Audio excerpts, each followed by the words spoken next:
नमस्कार स्टूडेंट्स, आज के सेशन में हम बात करने वाले हैं एसएससी सीजीएल टीयर 1 के प्रीवियस क्वेश्चन पेपर पर, जो कि 24 जुलाई 2023 शिफ्ट 4 वाले टाइम जोन में आया है।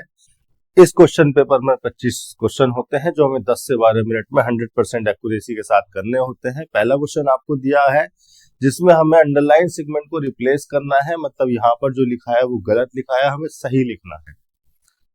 मैं आपको बता दूं, स्पीक हिज आई ऐसा कोई इडियम नहीं होता है। सही इडियम होता है स्पीक हिज माइंड या speak to speak your mind. अब यहाँ पर सब्जेक्ट के हिसाब से आप पजेसिव डिटरमिनर चेंज कर सकते हैं। अगर यहाँ पर यू है तो योर कर देंगे, ही है तो हिज कर देंगे, शी है तो हर कर देंगे, दे है तो दियर कर देंगे। टू स्पीक योर माइंड का मतलब होता है टू से what you think about something directly. जो भी आप किसी चीज के बारे में, किसी पर्सन के बारे में सोचते हो, उसको डायरेक्टली कह देना, फ्रीली कह देना, ऑनेस्टली कह देना, बिना रुके, बिना हेजिटेट किए हुए। तो टू से what you think about something directly, तो सही ऑप्शन हो जाएगा आपका फर्स्ट। इस तरह का भी कोई इडियम नहीं होता। लिसन इज हियर, पहली बात तो लिसन इंट्रांजिटिव वर्ब है, टू प्रीपोजिशन आता है तो ग्रामेटिकली गलत लिखा है। ऐसा भी कोई इडियम एग्जिस्ट नहीं करता है स्पीक्स हिज टंग, ऐसा भी कोई इडियम एग्जिस्ट नहीं करता है। आप पूरे सेंटेंस को पढ़कर देखेंगे तो वहां पर सही इडियम फिट होना चाहिए, speaks his mind. Harry always speaks his mind but he is not always very diplomatic. या टू स्पीक योर माइंड का एक मैं अल्टरनेट मीनिंग इसलिए लिखवा देता हूँ बहुत सारे शब्दों के, क्योंकि कई बार किसी वर्ड के एक मीनिंग से नहीं बल्कि किसी दूसरे मीनिंग से रिलेट करके, दूसरे मीनिंग का इस्तेमाल करके आपसे सिनोनियम या एंटोनियम या मीनिंग या क्लोज टेस्ट में यूसेज पूछा जा सकता है। सिमिलर से मीनिंग होते हैं। दूसरा मीनिंग जो लिखवाऊंगा वो भी सिमिलर मीनिंग लिखवाऊंगा, बस दूसरी भाषा में, दूसरी लैंग्वेज में। जैसे कि टू स्पीक योर माइंड का मतलब होता है to express one's feelings, thoughts, opinions और ideas freely और honestly। वही सेम चीज मैंने दूसरे शब्दों में लिखवा दी है आपको, और कुछ नहीं। चलिए दूसरे क्वेश्चन पे चलते हैं।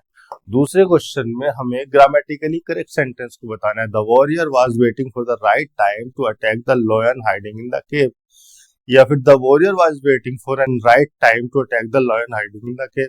देखिए यहाँ पर द राइट टाइम लिखा हुआ था, यहाँ पर एन राइट टाइम लिख दिया, यहाँ पर अ राइट टाइम, यहाँ पर भी अ राइट टाइम। तो मैं आपको बता दूं कि एन राइट टाइम तो बिल्कुल ही गलत है, क्योंकि राइट के साथ अगर ए आर्टिकल यानी कि राइट से पहले अगर कोई आर्टिकल लिखा भी जाना है तो राइट तो कॉन्सोनेंट साउंड के साथ है, तो ए होना चाहिए, एन नहीं होना चाहिए, या आ होना चाहिए, एन नहीं होना चाहिए। अब मैं आपको बता दूं कि जिस राइट टाइम की बात की जा रही है, राइट टाइम तो कोई एक ही टाइम होगा, एक ही डेफिनेट स्पेसिफिक मोमेंट होगा या स्पेसिफिक टाइम होगा। तो उससे पहले हम देखें, इस टाइम से पहले टाइम जनरल सेंस में कोई अनस्पेसिफिक पॉइंट भी हो सकता था, अनस्पेसिफिक ड्यूरेशन भी हो सकती थी, लेकिन इससे पहले हमने राइट एडजेक्टिव लगाकर इसको डेफिनेट सेंस दे दिया।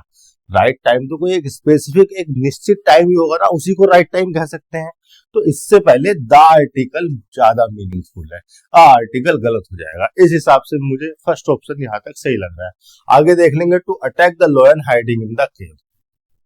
यहाँ पर भी द लोयन लिखा हुआ है, यहाँ भी द लोयन है, यहाँ भी द लोयन है, यहाँ पर एन लोयन ही तो बिल्कुल ही गलत हो गया। यहाँ पर इन द केव लिखा हुआ है, सही है। इन the cave, in the cave, in the केव, तीनों गलत हो गए। मतलब दूसरा, तीसरा, फोर्थ जो है ऑप्शन गलत है, पहला ऑप्शन आपको सही दे रखा है। मतलब सही आर्टिकल का यूज किया गया है फर्स्ट ऑप्शन में। आगे चल लेते हैं क्वेश्चन नंबर 3। क्वेश्चन नंबर 3 में आपको इस अंडरलाइन सेगमेंट को सब्स्टिट्यूट करना है। You can always dependent on me, dependent on me. देखिए डिपेंडेंट के बारे में मैं आपको बता दूं, ये डिपेंडेंट एडजेक्टिव है। यहां पर आप देखेंगे तो आपने यू लगा रखा है सब्जेक्ट के फंक्शन में, कैन हो गई आपकी हेल्पिंग वर्ब, ये लगी है ऑलवेज एडवर्ब फ्रीक्वेंसी। अब चूंकि हेल्पिंग वर्ब आपने लगा रखी है तो यहाँ पर आना चाहिए था मेन वर्ब, और उस मेन वर्ब को मॉडिफाई करने के लिए एडवर्ब फ्रीक्वेंसी ऑलवेज उस मेन वर्ब से पहले लगाया जाता। डिपेंडेंट आपने एडजेक्टिव लगा रखा है जो कि गलत हो गया। यहां पर आपको लगाना चाहिए डिपेंड। डिपेंड हो जाएगी आपकी मेन वर्ब जो कि इंट्रांजिटिव नेचर की वर्ब है।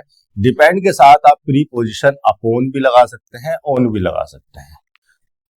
देख लेते हैं कौन सा वाला ऑप्शन आपको चूज करना है। डिपेंड ऑन मी, डिपेंड के साथ एट प्रीपोजिशन नहीं आता है, ऑन आता है या अपॉन आता है। डिपेंड के साथ फॉर प्रीपोजिशन भी नहीं आता, ओवर भी नहीं आता। ऑन या अपॉन का यूज करें। तो क्वेश्चन नंबर 3 का फर्स्ट ऑप्शन हो जाएगा। आगे चलते हैं क्वेश्चन नंबर 4। क्वेश्चन नंबर 4 में भी आपको अंडरलाइन वर्ड का मीनिंग बताना है। We have always been told retaliation is not the key to resolving problem. देखिए रिटेलिएशन, मैंने सीधे सीधे एक शब्द पढ़ा रिटेलिएशन, पूरा स्टेटमेंट मुझे पढ़ने की जरूरत नहीं है, मैंने पढ़ दिया, सॉरी, लेकिन स्टेटमेंट मुझे पढ़ने की जरूरत नहीं है। मैं अंडरलाइन वर्ड को देखूंगा, अगर मुझे उसका मीनिंग पता है तो मैं सीधे ऑप्शन पे आऊंगा। ये स्टेटमेंट पढ़ने की जरूरत मुझे तब पड़ती है जब मुझे इस वर्ड का मीनिंग ना पता हो। तो मुझे इस स्टेटमेंट को, इस सेंटेंस को पढ़कर इस वर्ड के मीनिंग का अंदाजा लगाना पड़ेगा, मीनिंग का पता करना पड़ेगा। उस मीनिंग के आधार पर फिर मैं मीनिंग, सिनोनियम या एंटोनियम इन चारों ऑप्शंस में छांटूंगा। या फिर कोई ऐसी सिचुएशन आ जाए कि इसका मीनिंग तो पता है बट ये जो 4 ऑप्शन यहाँ पर दिए हैं, 4 में से 2 या 3 ऑप्शन एक जैसे सिमिलर मीनिंग को कन्वे करने वाले ऑप्शन है, तो उस सिचुएशन में मैं इसके एग्जैक्ट मीनिंग का पता लगाने की कोशिश करता हूं। मतलब मैं एक कोशिश करता हूं कि मतलब मुझे पता लग जाए कि इस सेंटेंस में इसका एग्जैक्ट मीनिंग क्या है। ऐसा होता है ना, एक वर्ड एक जैसे 2 या 3 सिमिलर मीनिंग को कन्वे करने लगता है, अलग अलग मीनिंग को कन्वे करने लगता है, अलग अलग फंक्शन में, अलग अलग कंटेक्स्ट में। तो वो एग्जैक्ट मीनिंग पता लगाने की कोशिश करता हूं, फिर यहां से ऑप्शन छाटता हूं। हालांकि रिटेलिएशन बना है रिटेलिएट से। रिटेलिएट वर्ब है और रिटेलिएशन नाउन हो गया।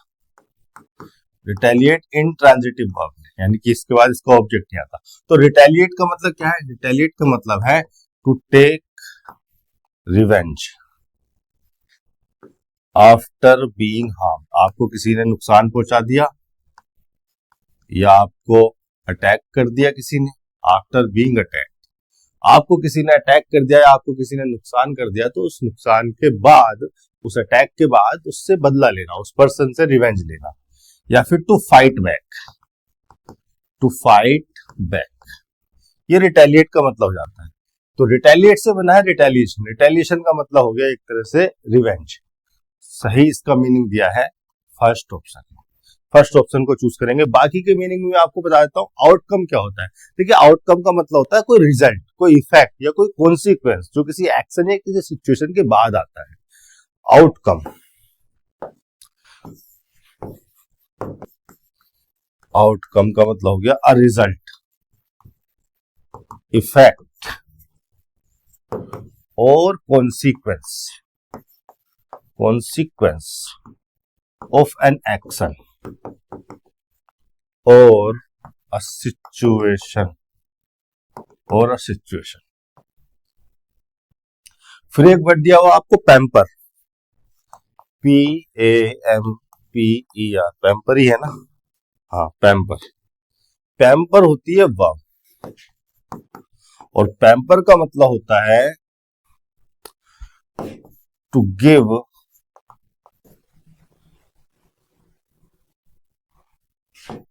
a lot of attention, comfort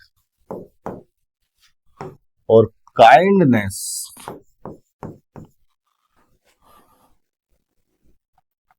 to someone. किसी पर्सन को बहुत ज्यादा अटेंशन देना, बहुत ज्यादा कंफर्ट देना, बहुत ज्यादा काइंडनेस उसको प्रोवाइड कराना, उसको प्लीज करने के लिए, उसको खुश करने के लिए, उसको पैम्पर करना होता है। अगर आप किसी पर्सन को बहुत ज्यादा अटेंशन दे रहे हैं, बहुत ज्यादा कंफर्ट उसको प्रोवाइड करा रहे हैं, उसको खुश करने के लिए, तो आप उसको पैम्पर कर रहे हैं। तो give a lot of attention, comfort और kindness often by doing things doing things to please him.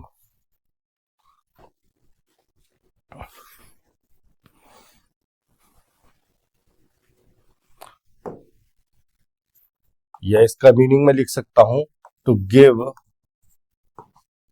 Very careful treatment.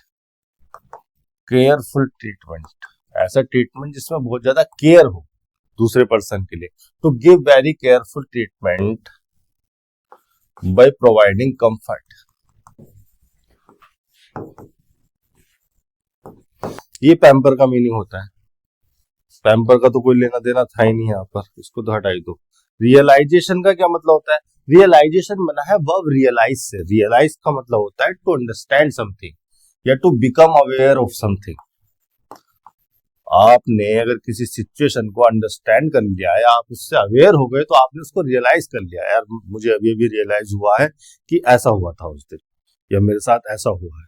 तो आपने उस सिचुएशन को अंडरस्टैंड कर लिया है, आप उसको लेकर अवेयर हो गए. रियलाइज ट्रांजिटिव वर्ब है. रियलाइज का मतलब है टू अंडरस्टैंड समथिंग.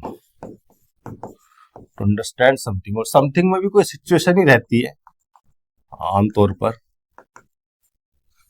या to become aware of something. या रियलाइज का एक मीनिंग हो सकता है to achieve something what you hope for. जिसको लेकर आप उम्मीद कर रहे हो, या जिस चीज को आप होप कर रहे हो, डिजायर कर रहे हो जिसके बारे में, उसको अचीव कर लेना. To achieve something what you hope for. Something हटा दो यहां से जब व्हाट लगा रहे हो तो, है ना. व्हाट कोई रिलेटिव प्रोनाउन थोड़ी ना है जो एंटीसीडेंट लिख दोगे. आगे चलते हैं नेक्स्ट क्वेश्चन पर. Question number 5. Select the most appropriate option to fill in the blank. The room was very quiet या क्वाइट. देखिए, क्विल्ट का मतलब होता है रजाई. सबके घरों में होगी, सब सर्दियों में ओढ़ते हैं. क्विल्ट का मतलब हो गया रजाई. अलग अलग तरह की हो सकती है, किसी की मोटी, किसी की पतली. हमारे गांव में इसको कह देते हैं रजाई, या लिहाफ भी कह देते हैं. मेरी अम्मा लिहाफ कहती थी, कहती हैं, मतलब अम्मा तो है ही. क्विट. क्विट का मतलब क्या है? क्विट होती है एक वर्ब. क्विट का मतलब है टू गिव अप या टू स्टॉप डूइंग समथिंग. कुछ ऐसा हो गया जिसकी वजह से आप जो कर रहे थे, आपने उसको छोड़ दिया या आपने उसको करना बंद कर दिया. टू स्टॉप डूइंग समथिंग या टू गिव अप या टू लीव अ जॉब और position. To leave a job और पोजीशन. क्वाइट एडवर्ब होता है. क्वाइट होता है एडवर्ब, और क्वाइट का मतलब होता है कंप्लीटली. कंप्लीटली. अच्छा, क्वाइट का मीनिंग नॉट कंप्लीटली भी हो सकता है. वो डिपेंड करता है आप किस मीनिंग को, किस टोन को, किस कंटेक्स्ट में कन्वे करना चाह रहे हैं. तो क्वाइट का मतलब कंप्लीटली और नॉट कंप्लीटली दोनों ही हो सकता है. क्वाइट का दूसरा मीनिंग लिखवा रहा हूं. क्वाइट का दूसरा मीनिंग है अ लिटिल और a lot, but not completely. Quite adverb of degree है, मतलब जिसको मॉडिफाई करोगे उससे पहले लगा दोगे. एडजेक्टिव या एडवर्ब से पहले लगाया जाता है, वर्ब से पहले क्वाइट नहीं लगाया जाता. एक फोर्थ वर्ड है आपके पास, क्वाइट. क्वाइट का फंक्शन और मीनिंग समझ लेते हैं, फिर हम सेंटेंस के स्ट्रक्चर में देखेंगे सिंटेक्स की हेल्प से कि वहां पर क्या फिट हो सकता है. क्वाइट एडजेक्टिव है. क्वाइट का मतलब है मेकिंग वेरी लिटिल नॉइज. बहुत कम शोर जहां से आ रहा हो निकल के, उसको हम क्वाइट कह सकते हैं. या ऑलमोस्ट शोर ही ना हो, नॉइजी ना हो. या फिर विदाउट मच एक्टिविटी। अगर किसी रूम में बहुत ज्यादा एक्टिविटी नहीं है तो रूम शांत है, शोर नहीं हो रहा, वहां पर नॉइज नहीं हो रहा। क्वाइट नाउन के फंक्शन में भी हो सकता है, और नाउन के फंक्शन में इसका मीनिंग होगा the state of being silent. इसको हम वर्ब के फंक्शन में भी यूज कर सकते हैं।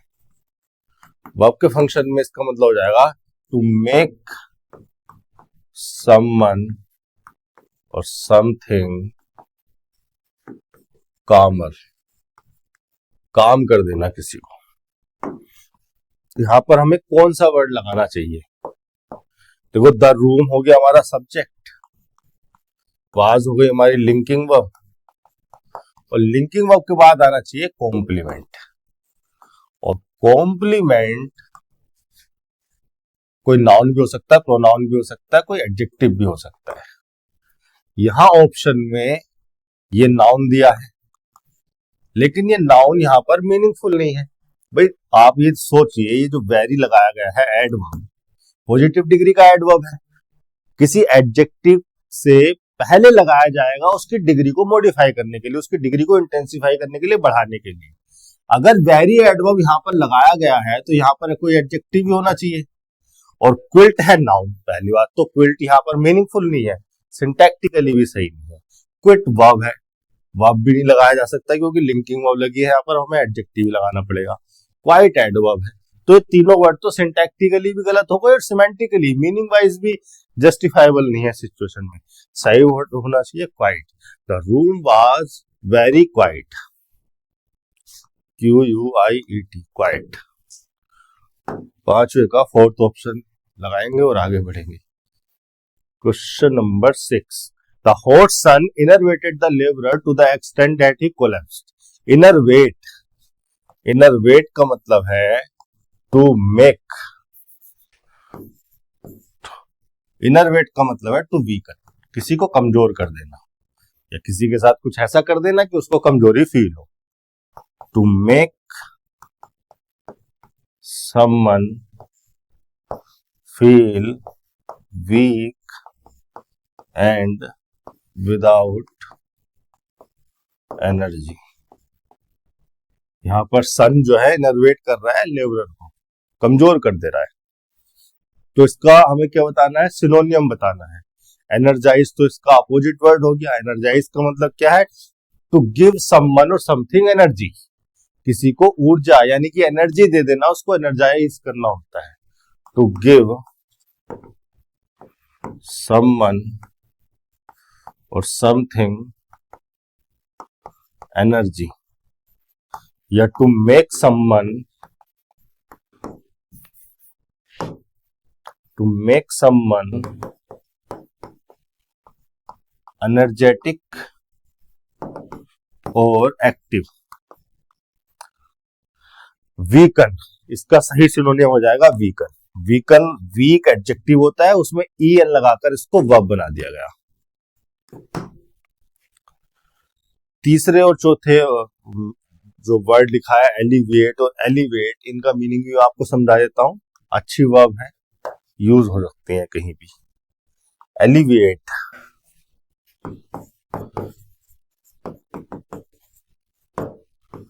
एलिवेट ट्रांजिटिव नेचर की वर्ब है। एलिवेट का मतलब है to make something bad such as pain और सम प्रॉब्लम लेस सीवियर, किसी दर्द को, किसी समस्या को लेस सीवियर कर देना।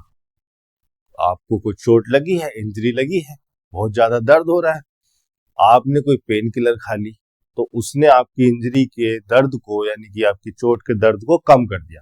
तो उस पेन किलर ने आपके पेन को एलिवेट कर दिया, लेस पेनफुल कर दिया आपकी इंजरी को। To make something bad such as pain और प्रॉब्लम्स लेस सीवियर। प्रॉब्लम्स किसी भी टाइप की हो सकती है। कोई प्रॉब्लम बहुत बड़ी प्रॉब्लम है, उस बहुत बड़ी प्रॉब्लम को छोटा प्रॉब्लम कर दिया, लेस सीवियर कर दिया, तो उस प्रॉब्लम को क्या कर दिया गया, एलिवेट कर दिया गया। फिर एक वर्ड है एलिवेट, ELEVAT, ये भी ट्रांजिटिव नेचर की वर्ब है, अपने बाद ऑब्जेक्ट लेगी। एलिवेट का मतलब है to raise something, to lift something up. ये यहाँ पर रखा हुआ है, मैंने इसको उठा के ऊपर कर दिया, तो मैंने इसको एलिवेट कर दिया। टू रेज समथिंग या to lift something up. Metaphorical sense में भी हम एलिवेट को यूज कर सकते हैं, किसी पर्सन को, किसी थिंग को ज्यादा इंपॉर्टेंट कर देना, यानी कि उसकी रैंक को, उसकी पोजीशन को, उसकी इंपॉर्टेंस को रेज कर देना, लिफ्ट अप कर देना। तो मैं यहां पे लिख देता हूं, टू मेक समवन और समथिंग मोर इंपॉर्टेंट। ये इसका एक मीनिंग मैं ऐसे लिख देता हूं, टू improve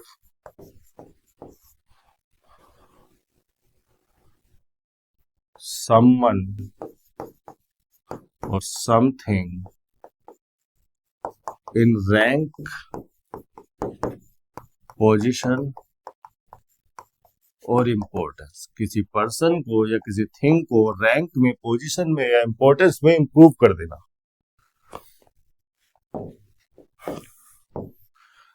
अगले क्वेश्चन पे चलते हैं, क्वेश्चन नंबर 7।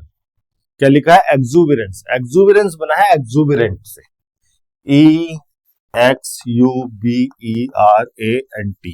एक्सुबेरेंट होता है एडजेक्टिव, इससे बना है एक्सुबेरेंस, जो कि एक नाउन है। एक्सुबेरेंट का मतलब होता है energetic, full of enthusiasm, exciting.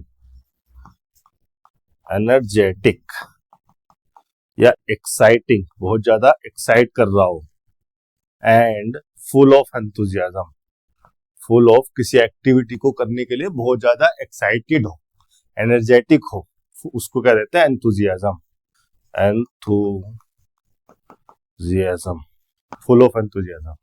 किसी पर्सन को या उसके बिहेवियर को या उसकी किसी एक्टिविटी को, उसके एटीट्यूड को रिफर करने के लिए एक्सुबेरेंट वर्ड का यूज किया जाता है, एक्सुबेरेंट एडजेक्टिव का यूज किया जाता है। तो एक्सुबेरेंट का अगर सिनोनिम हमें बताना है तो इसका सही सिनोनिम हो जाएगा वाइब्रेंसी।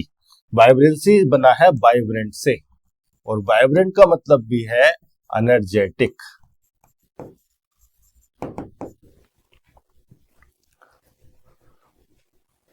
एनर्जेटिक और वेरी एक्टिव, वाइब्रेंट से बना है वाइब्रेंसी। तो इसका सही सिनोनिम एक्सुबेरेंट या एक्सुबेरेंस का सही सिनोनिम हो जाएगा वाइब्रेंसी और वाइब्रेंट। बाकी के वर्ड्स का मीनिंग मैं आपको बता दूं, लेजीनेस तो बिल्कुल डायरेक्ट अपोजिट हो गया। सिंपैथी का मतलब मैं आपको बता देता हूं, इम्पार्शियलिटी का मतलब समझ लेते हैं पहले, फिर सिंपैथी देखते हैं। इम्पार्शियलिटी बना है पार्शल से, एक वर्ड है पार्शल, रूट वर्ड मैं आपको बता रहा हूं, पार्शल। पार्शल एडजेक्टिव है, इसका मतलब है नॉट कंप्लीट। कह देते हैं ना कंप्लीट नहीं है, ये पार्शल है, या पार्ट ऑफ समथिंग। पार्शल का मतलब है पार्ट ऑफ समथिंग, किसी के पार्ट को भी हम कह देते हैं पार्शल। या फिर पार्शल का मतलब हो सकता है शोइंग, लाइकिंग और प्रीफरेंस फॉर समवन और समथिंग। किसी एक पर्सन के लिए, किसी एक चीज के लिए अपनी प्रेफरेंस को शो करना या रखना। मेरे सामने दो लोग हैं, मेरे दो दोस्त हैं, लेकिन किसी एक दोस्त को मैं बहुत ज्यादा लाइक करता हूं, बहुत ज्यादा प्रेफरेंस देता हूं, तो मैं पार्शल हूं। इसको कहते हैं पार्शियलिटी। पार्शियलिटी पार्शल से बना है, नाउन है, यानी कि पार्शल का मतलब हो गया हैविंग बायस टुवर्ड्स, बायस के साथ टुवर्ड्स लगाया जाता है, बायस के साथ हमेशा टुवर्ड्स लगाया जाता है और प्रेफरेंस के साथ लगाया जाता है फॉर। इंग्लिश में मीनिंग्स को पढ़ना या समझना इसलिए भी हेल्पफुल होता है क्योंकि हमें पता लग जाता है किस तरह के वर्ड के साथ हम किस तरह की प्रीपोजिशन को यूज करते हैं। हैविंग बायस टुवर्ड्स समवन और समथिंग। जो बच्चे प्रीपोजिशन का रोना रोते रहते हैं, प्रीपोजिशन समझ में नहीं आते, प्रीपोजिशन के कुछ फिक्स्ड फंक्शन है जो कि मैं बीच बीच में वीडियोस में बताता रहता हूं जब भी मेरे सामने कोई प्रीपोजिशन आता है। ग्रामर को जब मैं हैंडल करूंगा, ग्रामर पर जब मैं लेक्चर डालूंगा तो प्रीपोजिशन से रिलेटेड चैप्टर में मैं सारी चीजें बताऊंगा कि किस प्रीपोजिशन को किस फंक्शन में, किस कंटेक्स्ट में, किस यूसेज में, किस मीनिंग में यूज किया जाता है। इसके अलावा जो बच्चे कॉम्प्रिहेंशन स्किल्स पर ध्यान देते हैं, किताबों को पढ़ते हैं, उनको तो वैसे ही प्रीपोजिशन का नॉलेज हो जाती है। प्रीपोजिशन जब उनके सामने आता है तो उनको पता होता है कि किस प्रीपोजिशन को यहाँ क्यों यूज किया गया है। फिर आप शब्दों के मीनिंग को अगर आप इंग्लिश में पढ़ेंगे, इंग्लिश में समझेंगे, इससे भी आपको हेल्प मिलेगी, इससे पता लगेगा कि कौन से प्रीपोजिशन को कहां पर यूज किया जा रहा है। तो ये हो गया पार्शियल वर्ड का मीनिंग। पार्शियल से बन जाता है पार्शियलिटी। पार्शियलिटी पार्शियलिटी का मतलब हो गया the quality of having bias या the quality of being not complete. Partial से बना है इम्पार्शियल। इम्पार्शियल इम्पार्शियल एडजेक्टिव हो गया। इम्पार्शियल का मतलब हो गया not having bias, not having bias, या फिर फेयर हो या न्यूट्रल हो। इम्पार्शियल से बन जाएगा इम्पार्शियलिटी। इम्पार्शियलिटी का मतलब हो गया स्टेट, क्वालिटी, फैक्ट और कंडीशन ऑफ बीइंग इम्पार्शियल और बीइंग फेयर। फिर एक वर्ड आया सिंपैथी। सिंपैथी को समझ लेते हैं। सिंपैथी इसी से मिलता जुलता एक और वर्ड होता है जिसमें बच्चे अक्सर कंफ्यूज करते हैं, एम्पैथी।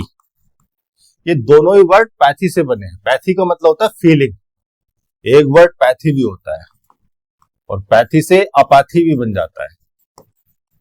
पैथी का मतलब होता है फीलिंग, अपाथी का मतलब हो जाता है लैक ऑफ फीलिंग्स।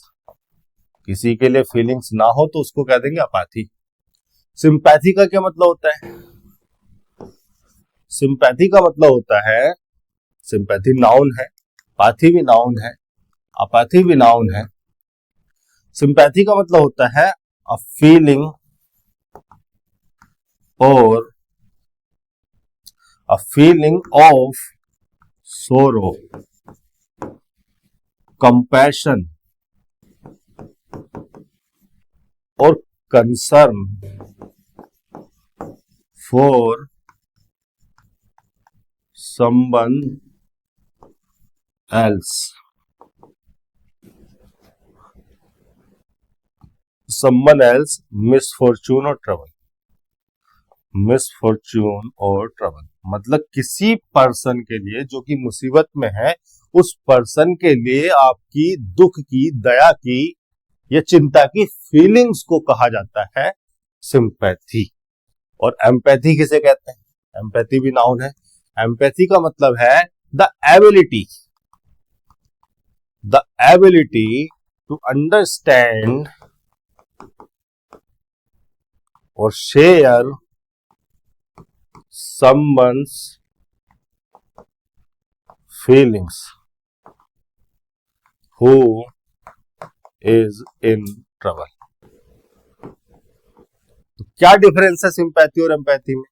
सिंपैथी है वो फीलिंग्स, दुख की, दया की, भावना की, जो दूसरे पर्सन के लिए आ जाती है, जो पर्सन मुसीबत में है। और एम्पैथी का मतलब है आपकी एबिलिटी, किसी की फीलिंग्स को समझने की जो आपकी एबिलिटी है, किसी फीलिंग को शेयर करने की आपकी जो इंटेंशन है या एबिलिटी है, उसको कहते हैं एम्पैथी। तो एम्पैथी रिफर करती है एबिलिटी को, सिंपैथी रिफर करती है फीलिंग्स को। ये डिफरेंस है दोनों के बीच में। Question number 8।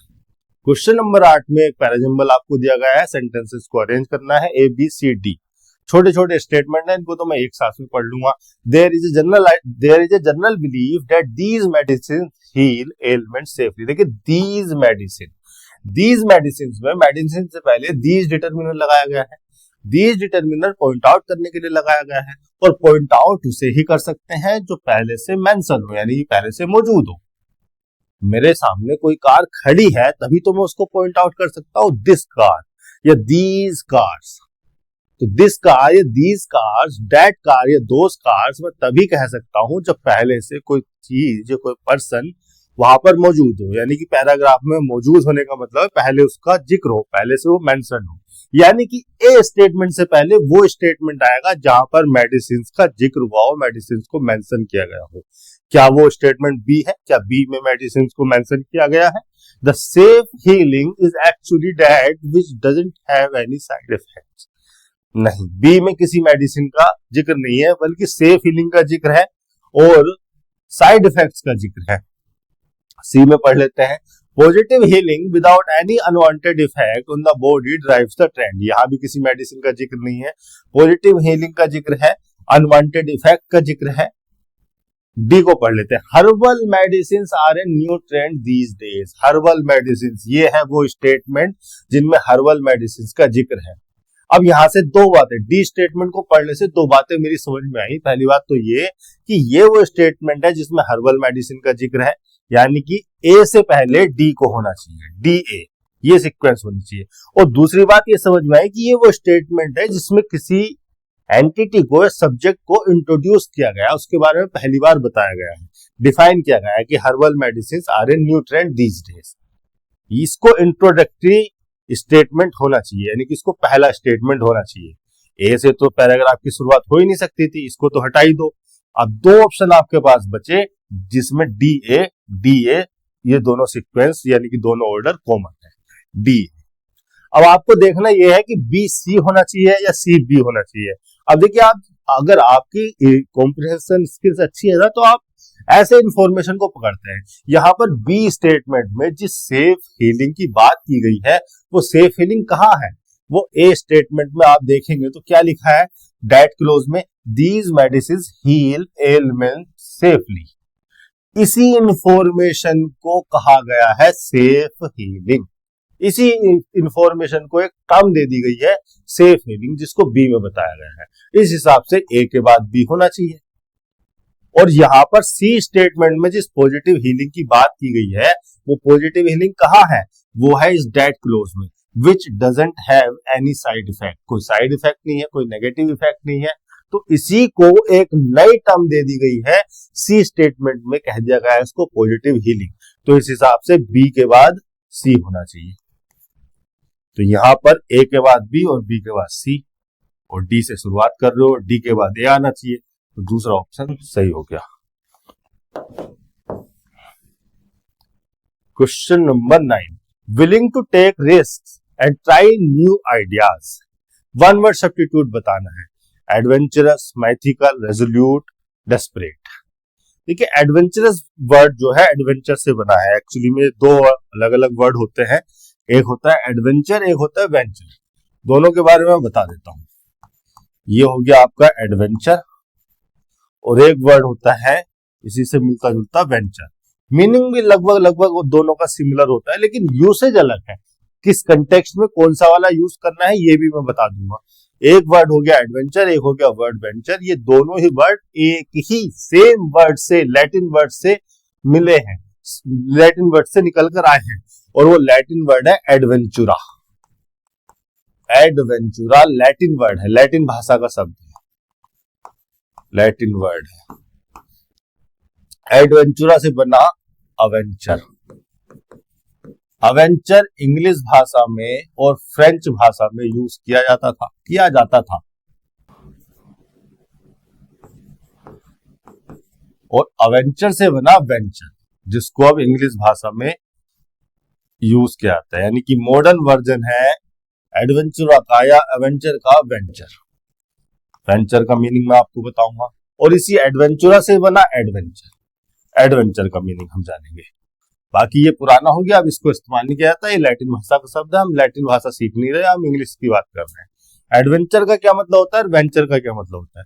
वेंचर का मतलब होता है अ रिस्की प्रोजेक्ट, या अ रिस्की बिजनेस एक्टिविटी, कोई प्रोजेक्ट जो बहुत रिस्की हो, कोई बिजनेस एक्टिविटी जो बहुत रिस्की हो, यानी कि जिसमें नुकसान के चांसेस हो, जिसमें अनसर्टेनिटी हो, पता नहीं यार फायदा होगा या नुकसान होगा, कर तो रहे हैं इस काम को, कर तो लिया, खोल तो ली दुकान, कर तो लिया बिजनेस, लेकिन पता ही नहीं फायदा होगा या नुकसान होगा, अनसर्टेनिटी हो, उस बिजनेस को कह देंगे, उस बिजनेस एक्टिविटी को कह देंगे वेंचर। वेंचर का मतलब अ रिस्की प्रोजेक्ट और business activity specially involving uncertainty और लॉस। यानी कि वेंचर वर्ड को आप यूज करेंगे बिजनेस डोमेन में, बिजनेस कंटेक्स्ट में या फाइनेंशियल कंटेक्स्ट में, प्रोफेशनल कंटेक्स्ट में। एडवेंचर वर्ड का क्या मतलब होता है? एडवेंचर वर्ड का मतलब होता है एन अनयूजुअल, रिस्की, एक्साइटिंग और पॉसिबली डेंजरस सिचुएशन या डेंजरस एक्टिविटी या डेंजरस एक्सपीरियंस और एक्टिविटी। कोई ऐसा एक्सपीरियंस, कोई ऐसी एक्टिविटी जो अनयूजुअल हो, रिस्की हो, बहुत ही ज्यादा एक्साइटिंग हो और पॉसिबली डेंजरस भी हो सकता है, डेंजर भी उसमें हो सकता है। एडवेंचर वर्ड को यूज करते हैं आप पर्सनल कंटेक्स्ट में। आप किसी जंगल में घूमने जा रहे हैं जहां पर कोई जानवर हो सकते हैं, ये आपका एडवेंचर हो गया। आपने कुछ ऐसा कर दिया जो कि बहुत ज्यादा अनयूजुअल है, जिसमें बहुत ज्यादा रिस्क है, डेंजर है, तो ये आपका एडवेंचर हो सकता है, एडवेंचरस एक्टिविटीज को कहा जा सकता है। तो इसको करेंगे आप पर्सनल लेवल पे यूज, इसको आप बिजनेस में, प्रोफेशनल डोमेन में, फाइनेंशियल कंटेक्स्ट में यूज करेंगे। यहां पर आपसे पूछा गया है willing to take risk and try new ideas. कोई ऐसा पर्सन जो रिस्क ले सकता हो और नए आइडियाज को ट्राई कर सकता हो, तो उसको आप कह देंगे एडवेंचरस। माइथिकल का मतलब बिल्कुल अलग है, रेजोल्यूट का मतलब बिल्कुल अलग है, डेस्परेट बिल्कुल अलग सेंस में यूज किया जाता है। तीनों शब्दों की मीनिंग हम जानकर चलेंगे। देखिए, माइथिकल बना है मिथ से। मिथ है एक नाउन, इसका मतलब है, मिथ का मतलब है traditional story. A traditional story, एक ऐसी स्टोरी जो दादाजी ने पापा जी को सुनाई हो, पापा जी ने मुझे सुना दी, मुझे सेम स्टोरी उन्होंने थोड़ा सा मिर्च मसाला लगाकर बता दी। ऐसी बहुत सारी कहानी है, बहुत सारी स्टोरीज हैं जो कि जनरेशन टू जनरेशन लोग फॉरवर्ड करते रहते हैं, पास डाउन करते रहते हैं। कुछ 5,000 साल पहले हुआ था जिसका कोई एविडेंस नहीं है, कोई प्रूफ नहीं है, लेकिन उस जनरेशन ने अपनी नेक्स्ट जनरेशन को बताई, फिर उस नेक्स्ट जनरेशन ने अपनी नेक्स्ट जनरेशन को बताई, और वो पास डाउन होते होते हम तक आ गई। हुआ कुछ और था, अब बताया कुछ और जाता है। माइथिकल, इसको कहते हैं मिथ। मिथ का मतलब ट्रेडिशनल स्टोरी। पूरी डेफिनेशन लिखवा देता हूं। मिथ का मतलब traditional story about culture, history, etc, especially involving gods। मतलब ऐसी ट्रेडिशनल स्टोरी जो कल्चर के बारे में हो, हमारी हिस्ट्री के बारे में हो, और स्पेशली उसमें गॉड्स का जिक्र हो, हमारे एंसेस्टर्स का जिक्र हो और हीरोज का जिक्र हो, उसको हम कह देते हैं मिथ। एविडेंस कोई नहीं है इसका, बस सुनते सुनाते आ गई है। या फिर मिथ का मतलब हो सकता है अ वाइडली एक्सेप्टेड, एक ऐसी बात जो वाइडली एक्सेप्टेड हो बट फॉल्स हो, बट फॉल्स बिलीफ और आइडिया। कोई भी ऐसा बिलीफ, कोई भी ऐसा आइडिया जो फॉल्स हो बट वाइडली एक्सेप्टेड हो, उसको हम कह देंगे मिथ। अब मिथ से बना है माइथिकल। माइथिकल कह दो, मिथिकल कह दो, एडजेक्टिव हो गया। मिथिकल का एक मतलब तो हो गया एग्जिस्टिंग, कुछ भी ऐसा जो केवल कहानियों में एग्जिस्ट करता है, कोई एविडेंस नहीं है, कोई फैक्चुअल प्रूफ नहीं है, उसका कोई विटनेस नहीं है। एग्जिस्टिंग ओनली इन स्टोरीज, या फिर इसका एक मतलब हो सकता है इमेजिनरी और अनरियल, कुछ भी ऐसा जो इमेजिनरी हो, अनरियल हो, या फॉल्स बिलीफ हो, या फॉल्स आइडिया हो, उसको मिथिकल कह सकते हैं। फिर एक वर्ड आपके सामने आया है रेजोल्यूट। रेजोल्यूट का मतलब है डिटरमाइंड,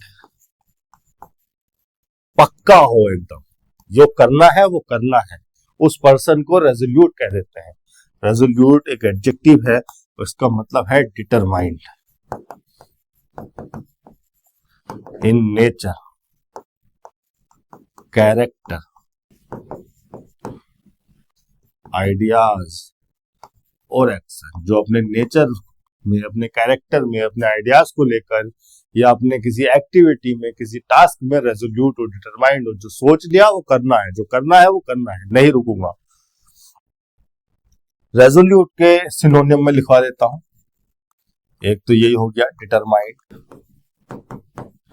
एक हो गया फर्म, एक हो गया अनसेकेबल, जिसको सेक ना किया जा सके, जिसको ना हिलाया जा सके, जिसने जो डिसीजन ले लिया वो लेना ही है, उसके उस निर्णय को ना हिलाया जा सके।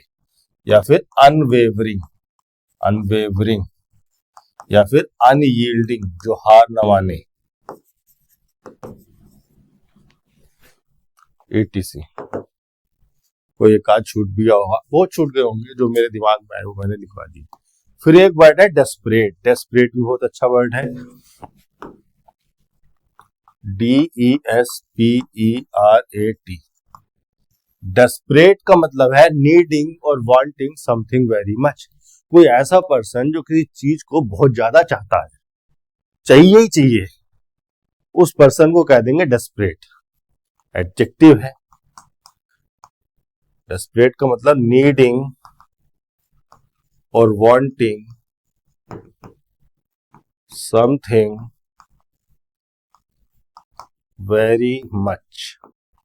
जैसे मैं लिख दूं यहां पर एग्जाम्पल के तौर पर, she is desperate for love. For money भी लिख सकता हूं, फॉर होप, होप तो नहीं, फॉर हेल्प लिख सकता हूं, for a drink, for smoking भी लिख सकता हूं। एक मीनिंग ये हो गया डेस्परेट का। एक मीनिंग हो सकता है डेस्परेट का वेरी बैड और सीरियस, वेरी बैड और सीरियस। मोस्ट यूजुअली हम डेस्परेट को इसी मीनिंग में यूज करते हैं, लेकिन डेस्परेट को इस मीनिंग में भी यूज किया जाता है। यहां पर इसका मीनिंग होता है वेरी बैड और सीरियस। एग्जाम्पल के तौर पर जैसे मैंने लिख दिया डेस्परेट पॉवर्टी। डेस्परेट पॉवर्टी का मतलब बहुत ही सीरियस पॉवर्टी, या डेस्परेट सिचुएशन लिख दिया मैंने, मतलब एक ऐसी सिचुएशन जो कि बहुत ही बैड सिचुएशन है, बहुत ही सीरियस सिचुएशन है। तीसरा मीनिंग में लिखवा देता हूं। तीसरे मीनिंग दूसरे के जैसा ही है, इसी थीम में है। जैसे यहां पर इसका मीनिंग है वेरी ग्रेट और एक्सट्रीम। जैसे मैंने लिख दिया एग्जाम्पल के तौर पर डेस्परेट डिजायर, मतलब एक्सट्रीम डिजायर, या डेस्परेट हरी, यानी कि वेरी ग्रेट हरी, वेरी ग्रेट एक्सट्रीम हरी। इस तरह के मीनिंग को कन्वे करता है वर्ड डेस्परेट। आगे चलते हैं, क्वेश्चन नंबर 10। पहले जंबल आपको दिया गया है, 4 स्टेटमेंट है ABCD, चारों को अरेंज करना है अपनी कॉम्प्रिहेंशन स्किल्स के आधार पर। ग्रामर के कॉन्सेप्ट से आपको थोड़ी बहुत हेल्प मिल सकती है, बाकी आपको कॉम्प्रिहेंशन स्किल्स का ही यूज करना होता है। I would attach as many as 4 of them to a cross piece rotatably arranged on a thin spindle and transmit the motion of the same to a large disc and so derive considerable power. देखिए यहां पर एक them word को use किया गया है, जो कि ऑफ प्रीपोजिशन का ऑब्जेक्ट है और प्रोनाउन के फंक्शन में है, यानी कि इस दैम प्रोनाउन को ऑब्जेक्टिव फंक्शन में यूज किया गया है किसी को रिफर करने के लिए, किसी नाउन को रिफर करने के लिए। तो जिस नाउन को ये रिफर कर रहा है, उस नाउन को मेंशन करने वाला स्टेटमेंट ए स्टेटमेंट से पहले होना चाहिए, यानी कि ए से पहले किसी स्टेटमेंट को होना चाहिए। यानी ए पहला स्टेटमेंट नहीं हो सकता। तो ए जिस ऑप्शन में सबसे पहले है उसको तो यहीं से एलिमिनेट कर दूं। और कोई हिंट मुझे अभी नहीं मिला, ए को पढ़कर बी को पढ़ूंगा।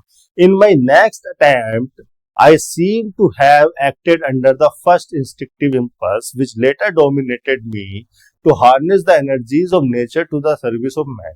इस बी स्टेटमेंट को पढ़कर मुझे कोई इजीली नोटिसेबल हिंट या क्लू नहीं मिलता। ज्यादा मेहनत नहीं करूंगा, आगे चलूंगा। सी स्टेटमेंट को पढ़ूंगा। These creatures were remarkably efficient for once they were stated। पूरा स्टेटमेंट पढ़ना भी जरूरी नहीं समझा, बस these creatures को देख के यहीं पर अटक गया। बार बार कहता हूं कि ये जो these डिटर्मिनर है क्रिएचर से पहले लगाया गया है, ये क्रिएचर्स को पॉइंट आउट करने के लिए लगाया गया है, और पॉइंट आउट उसे ही किया जा सकता है जो पैराग्राफ में पहले से मेंशन्ड हो।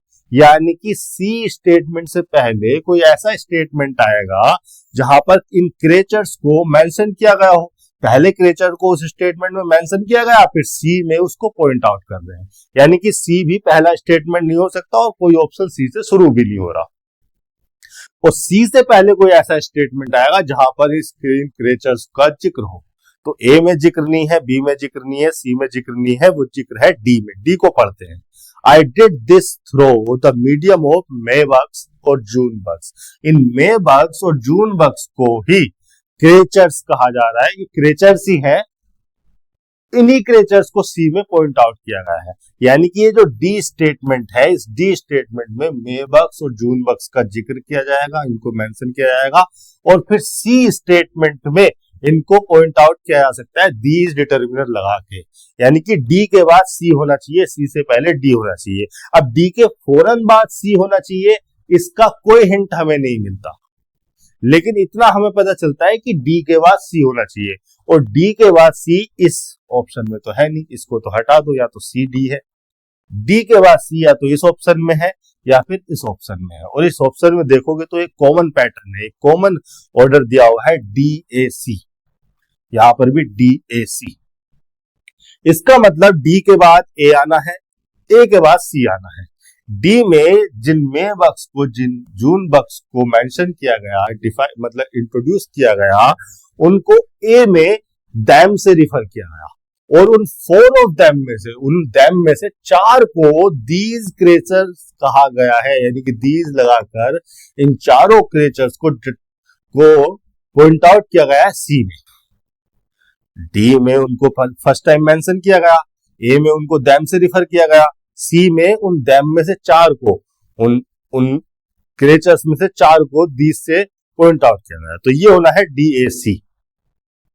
अब देखने की बात यह है कि एक स्टेटमेंट हमारे पास बचा है बी। बी को लास्ट में होना चाहिए या पहले होना चाहिए? आप अगर देखेंगे तो डी स्टेटमेंट में दिस का यूज किया गया है। डिड यहाँ पर ट्रांजिटिव नेचर की वर्ब है, ट्रांजिटिव नेचर की वर्ब के बाद उसका ऑब्जेक्ट लिखा हुआ है दिस, यानी कि दिस को प्रोनाउन के फंक्शन में ऑब्जेक्ट बनाकर यहाँ पर लिखा गया है, लेकिन दिस अभी भी किसी को पॉइंट आउट करेगा। दिस प्रोनाउन हो या डिटर्मिनर हो, पॉइंट आउट करने के लिए यूज होगा। यानी कि इस स्टेटमेंट में जो दिस लिखा है ये भी पॉइंट आउट कर रहा है। पॉइंट आउट कर रहा है तो किसी को तो पॉइंट आउट कर रहा होगा, जिसको पॉइंट आउट कर रहा होगा वो इस स्टेटमेंट से पहले कहीं लिखा होगा, पहले कहीं मेंशन होगा। यानी कि डी को भी पहला स्टेटमेंट नहीं होना है, डी से पहले भी कुछ आएगा। कुछ क्या आएगा? एक ही तो स्टेटमेंट बचा है, बी आएगा। तो ये ऑप्शन हो जाना चाहिए बी डी ए सी। और दिस पॉइंट आउट कर किसको रहा है, ये सोचने वाली बात है, आपकी समझ के लिए बता देता हूं। यहां पर ये जो एक्टिविटी लिखी है ना, to harness the energies of nature to the service of man, इसको रिफर कर रहा है दिस। पढ़कर देखिए। In my next attempt I seem to have acted under the first instinctive impulse which later dominated me to harness the energies of nature to the service of man.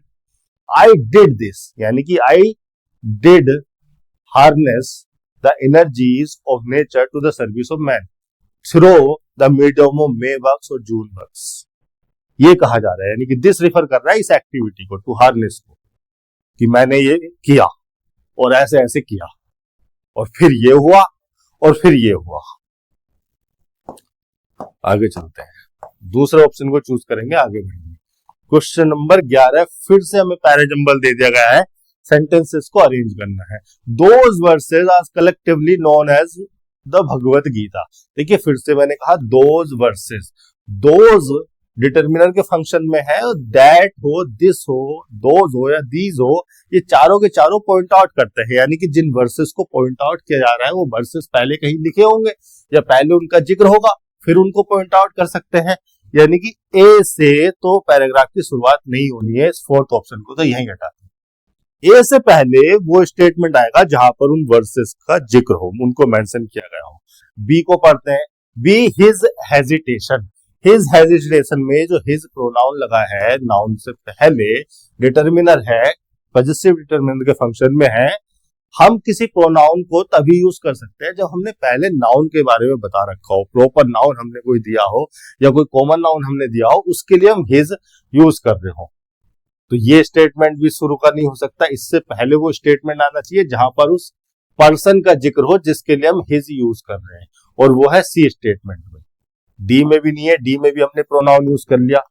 तो सी से इस paragraph की शुरुआत होनी है और सी से शुरू होने वाला एक ही ऑप्शन है, इसी को वेरीफाई कर लो। Arjun was one of the 5 Pandava brothers who are the heroes of the Indian epic the Mahabharata. फिर उसके बाद D, he was the son of the god Indra and was famous for his archery. फिर उसके बाद B, his hesitation before the battle against his family become the occasion for his friend and charioteer lord Krishna to deliver a discourse on them. और इसी discourse को यहां पर versus कहा गया है और इन्हीं वर्सेस को पॉइंट आउट किया गया है, इसलिए बी के बाद ए भी सही हो जाता है। फर्स्ट ऑप्शन सही हो गया।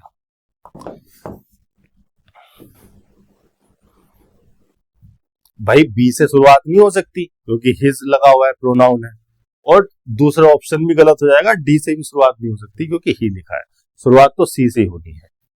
Question number 10, the lizard's light brown skin acts as camouflage in the desert sand।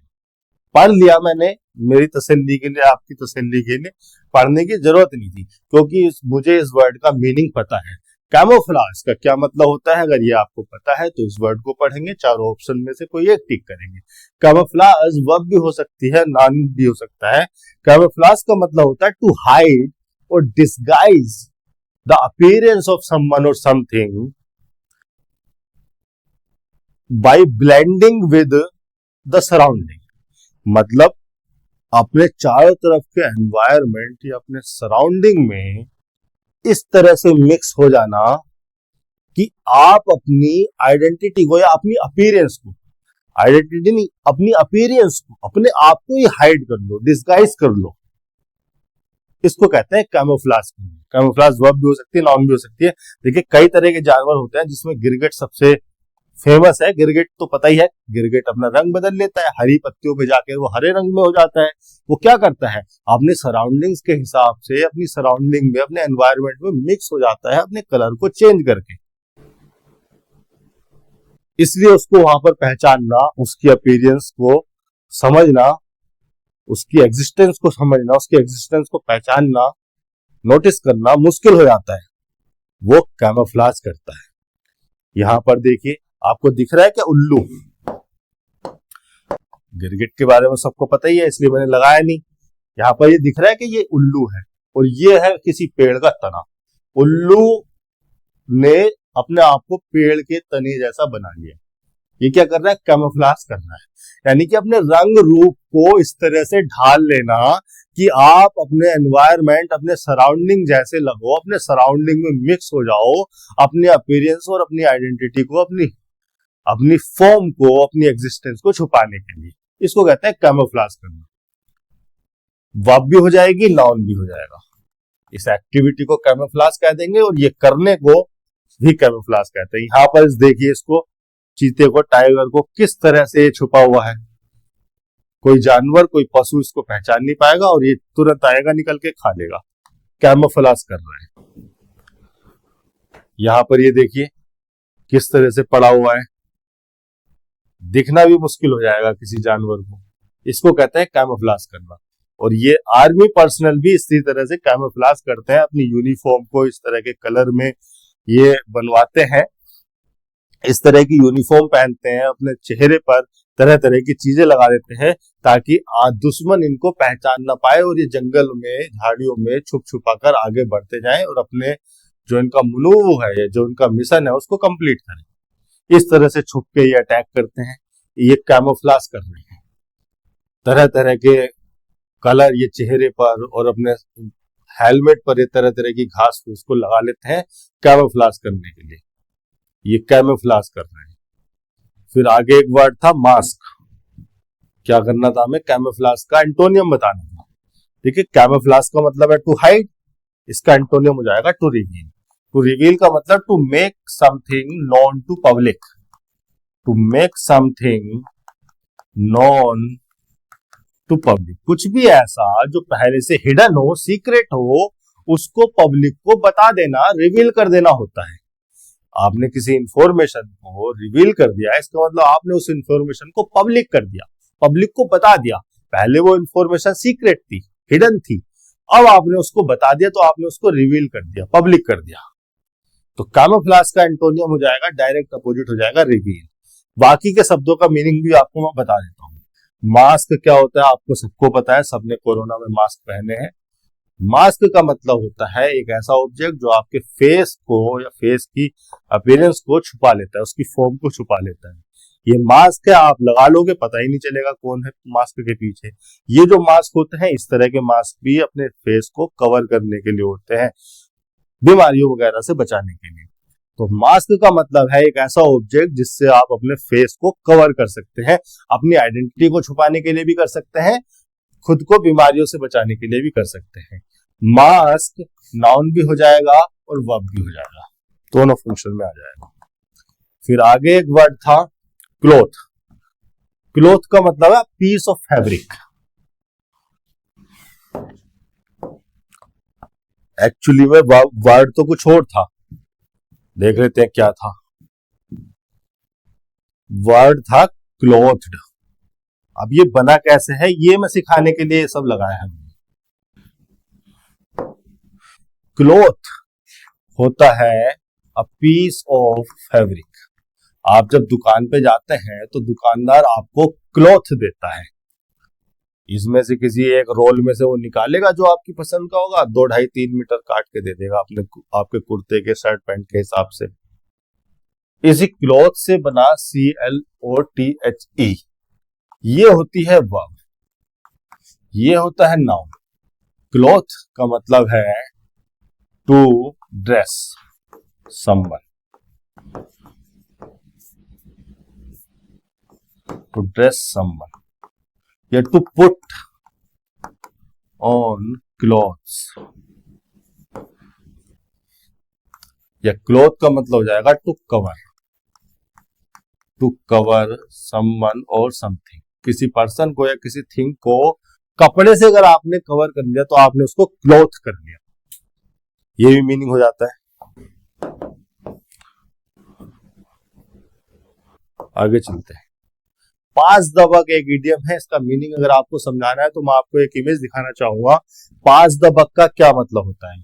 19th century में पोकर को खेलते वक्त लोगों के पास एक इस तरह का चाकू होता था, एक पॉइंटेड ऑब्जेक्ट होता था, और ये पॉइंटेड ऑब्जेक्ट पास कर देते थे वो टर्न को पास करने के लिए।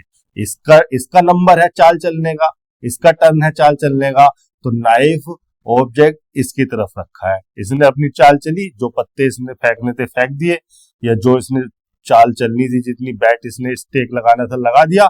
फिर जब इसने अपनी टर्न पास की तो इसने इस नाइफ को यहां पास कर दिया, अब ये नाइफ यहां रखा जाएगा। ये नाइफ जिसके सामने रखा होता था उसी की टर्न होती थी चाल चलने की, बोली लगाने की, चाल बढ़ाने की। ये आए मेरे 100 रुपए और ये आए मेरे 200 रुपए। पोकर के गेम में इस पॉइंटेड नाइफ को कहते थे बक। तो बक को पास कर देने का मतलब है टर्न को पास कर देना या रेस्पॉन्सिबिलिटी को पास कर देना। अभी मेरी रेस्पॉन्सिबिलिटी थी चाल चलने की, अब तुम्हारी रेस्पॉन्सिबिलिटी है। पोकर के गेम से इस इडियम का ओरिजिन हुआ है।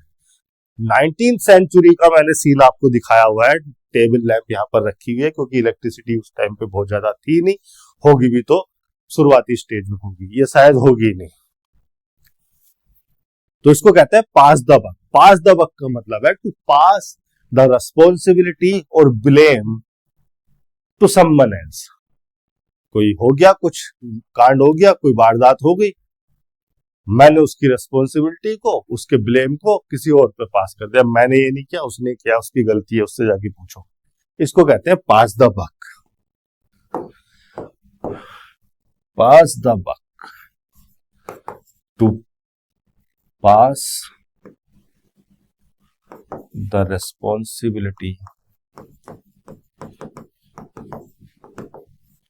or blame to someone else.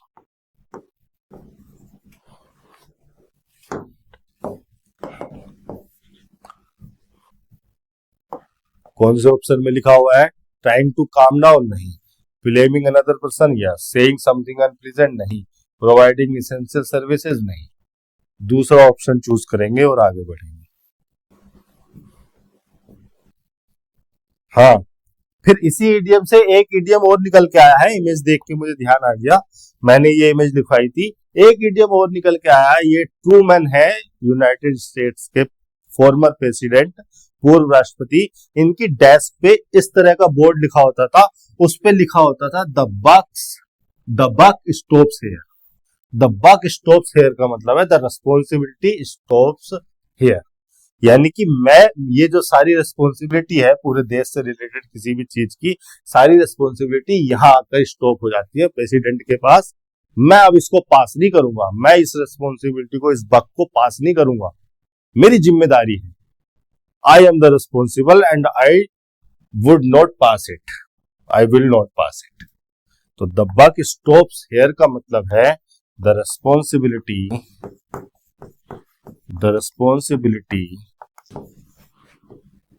stops here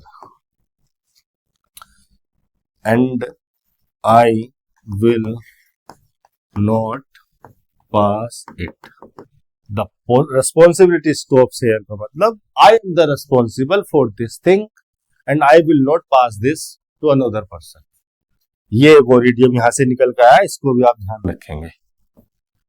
question number 14, incorrectly spelled word बताना है आपको। इम्प्रिंट, हॉर्स, प्रीसियस नहीं, विसियस। विसियस जो है इनकरेक्टली स्पेल्ड है, यहाँ पर एस नहीं होता, सी लगा होता है। सही स्पेलिंग होती है VICIOUS। विसियस बना है वाइस से। एक वर्ड होता है वाइस, वाइस होता है नाउन, विसियस होता है एडजेक्टिव।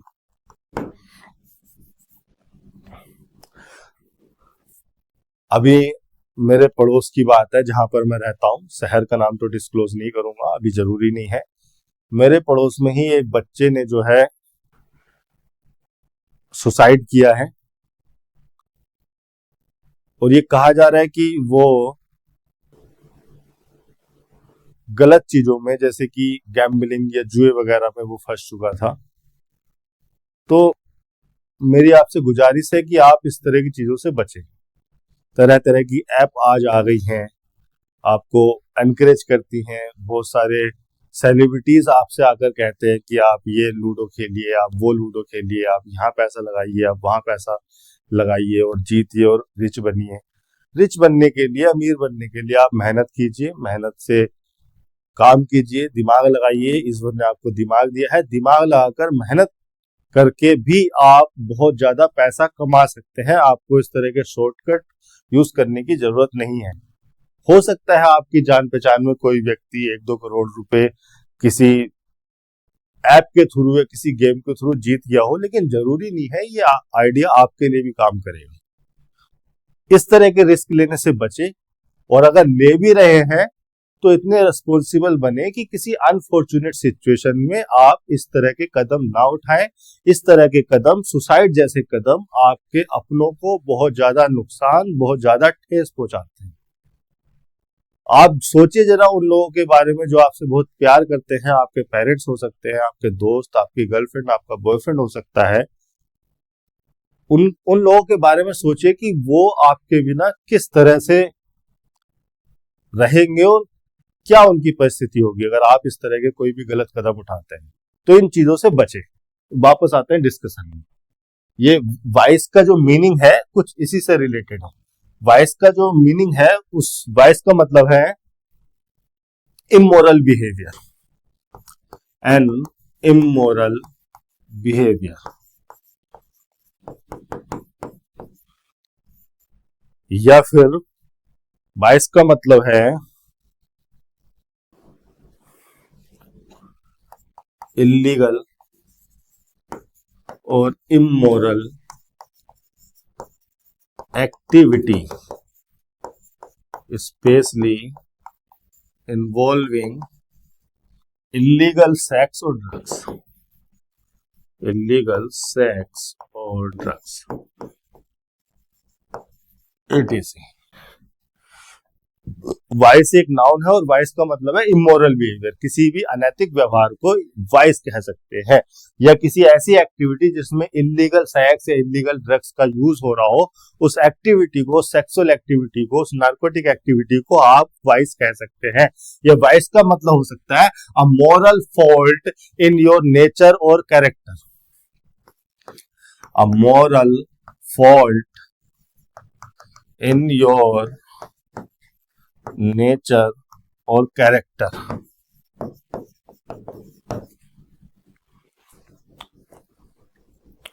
फिर एक वर्ड आपको दिया गया है imprint.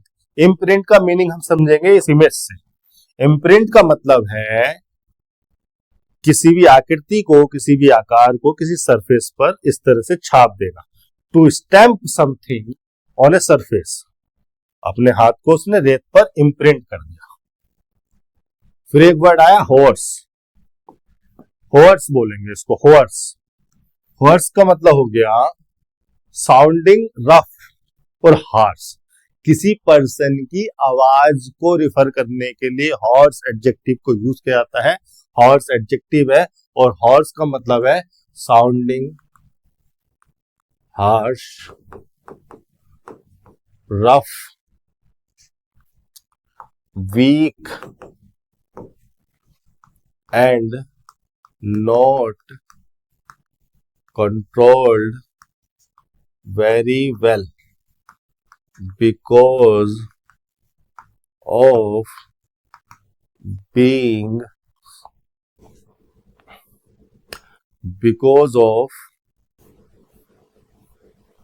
sore throat, because of sore throat।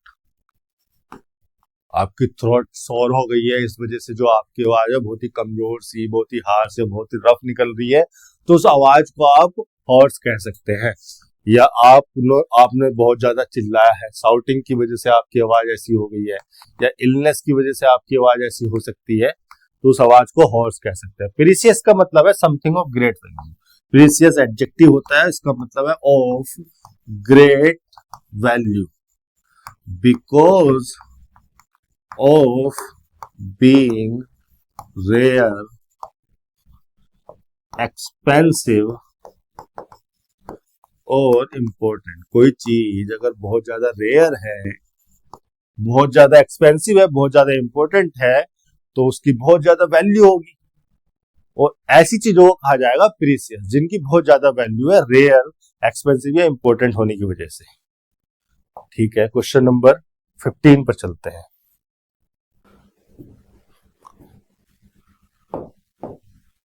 Passive में कन्वर्ट करना है, अथॉरिटीज डिनाइड। पैसिव से एक्टिव में, एक्टिव से पैसिव में कन्वर्ट करते हुए टेंस चेंज नहीं होना चाहिए, मीनिंग चेंज नहीं होनी चाहिए, स्टेट चेंज नहीं होनी चाहिए। यहाँ पर पास्ट इंडेफिनिट था तो पास्ट इंडेफिनिट ही रहना चाहिए, और पास्ट इंडेफिनिट केवल यहाँ पर दिया हुआ है। यहाँ पर प्रेजेंट परफेक्ट में ले गया बात को, यहाँ पर प्रेजेंट में ले गया प्रेजेंट इंडेफिनिट में, और यहाँ पर पास्ट परफेक्ट में ले गया। दूसरा ऑप्शन चूज करेंगे, आगे बढ़ेंगे।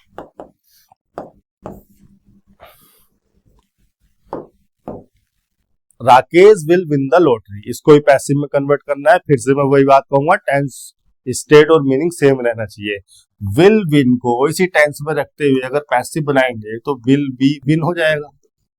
कहाँ है will be win, sorry will be born हो जाएगा। थर्ड फॉर्म यूज करेंगे ना, ये रहा विल बी बोर्न। यहाँ तो प्रेजेंट इंडेफिनिट में ले गया, टेंस चेंज कर दिया, यहाँ भी टेंस चेंज कर दिया।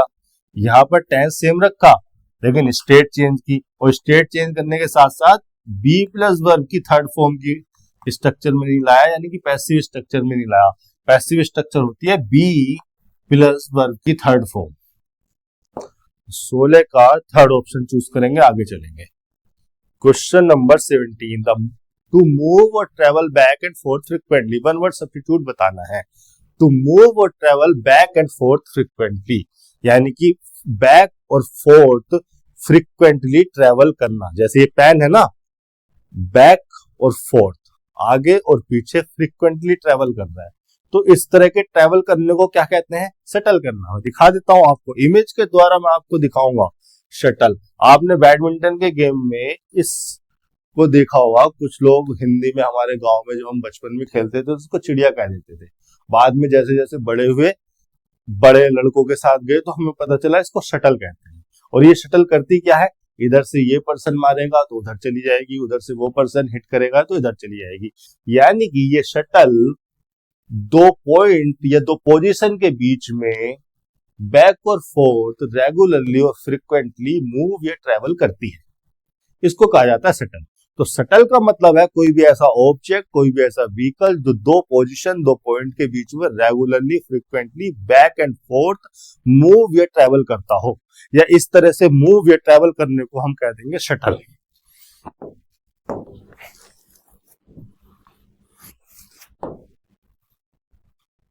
सही ऑप्शन हो जाएगा थर्ड। रप्चर का क्या मतलब है, फोस्टर का क्या मतलब है, ग्रैपल का क्या मतलब है? रप्चर का मीनिंग भी मैं आपको एक इमेज के द्वारा समझा देता हूं। रप्चर का मतलब है टू ब्रेक। ये एक रोड है अनब्रोकन, यहां से टूट गई, अब इसको कहेंगे रप्चर्ड रोड। तो रप्चर का मतलब है टू ब्रेक। रप्चर का मतलब है टू ब्रेक, फिजिकली ब्रेक होने की बात यहां पर की जा रही है। ये रोड यहां पर अनब्रोकन थी, वहां पर रप्चर्ड हो गई, टूट गई। फिर एक वर्ड आया है फोस्टर और ग्रैपल। फोस्टर और ग्रैपल का क्या मतलब है? फोस्टर वर्ब भी हो सकती है, एडजेक्टिव भी। फोस्टर जब वर्ब होगी तो इसका मीनिंग होगा to take care of a child, to take care of a child. और जब एडजेक्टिव होगा तो भी ये केयर ऑफ ए चाइल्ड से ही रिलेट करता है, something related to the care of children. Children की केयर से रिलेटेड कुछ भी हो उसको हम फोस्टर कह सकते हैं। मान लो कोई एक घर है, उस घर में बच्चों की केयर की जाती है, मैं इसको कह सकता हूं foster home. Related to the care of children. फिर एक वर्ड आया है ग्रैपल। ग्रैपल इंट्रांजिटिव नेचर की वर्ब है।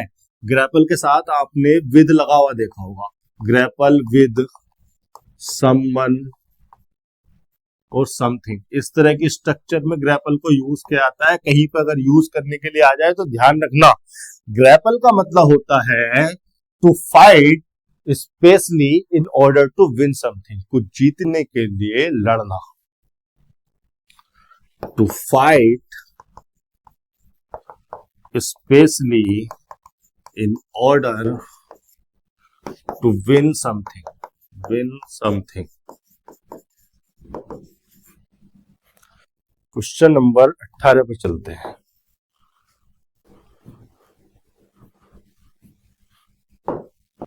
इनकरेक्टली स्पेल्ड वर्ड बताना। ब्रीफ सही लिखा है, एंट्रेंस सही लिखा है, थंडर सही लिखा है, स्टेशनरी को गलत लिख दिया है। STATIONARE, STATIONARE, सॉरी बाई, स्टेशनरी। क्वेश्चन नंबर 19 में ब्लैंक को फिल करना है। देखिए, ब्लैंक को फिल करने के लिए आपको इस पूरे सेंटेंस को समझना पड़ेगा कि इसका ऑब्जेक्टिव मीनिंग क्या है और किस फंक्शन का, किस मीनिंग का वर्ड हमें यहां पर चाहिए। हमें फंक्शन भी देखना पड़ेगा, यानी कि सिंटैक्स भी हमारी समझ में आना चाहिए, सेंटेंस की स्ट्रक्चर भी हमारी समझ में आनी चाहिए। और सिंटैक्स समझ के हमें पता चल गया कि एडजेक्टिव आएगा या जो भी आएगा, फिर उसके हिसाब से हमें मीनिंग भी पता होना चाहिए इन चारों शब्दों का। तो द डिटेल्स वर, फिर ब्लैंक दिया है, from one person to the another to the other within no time.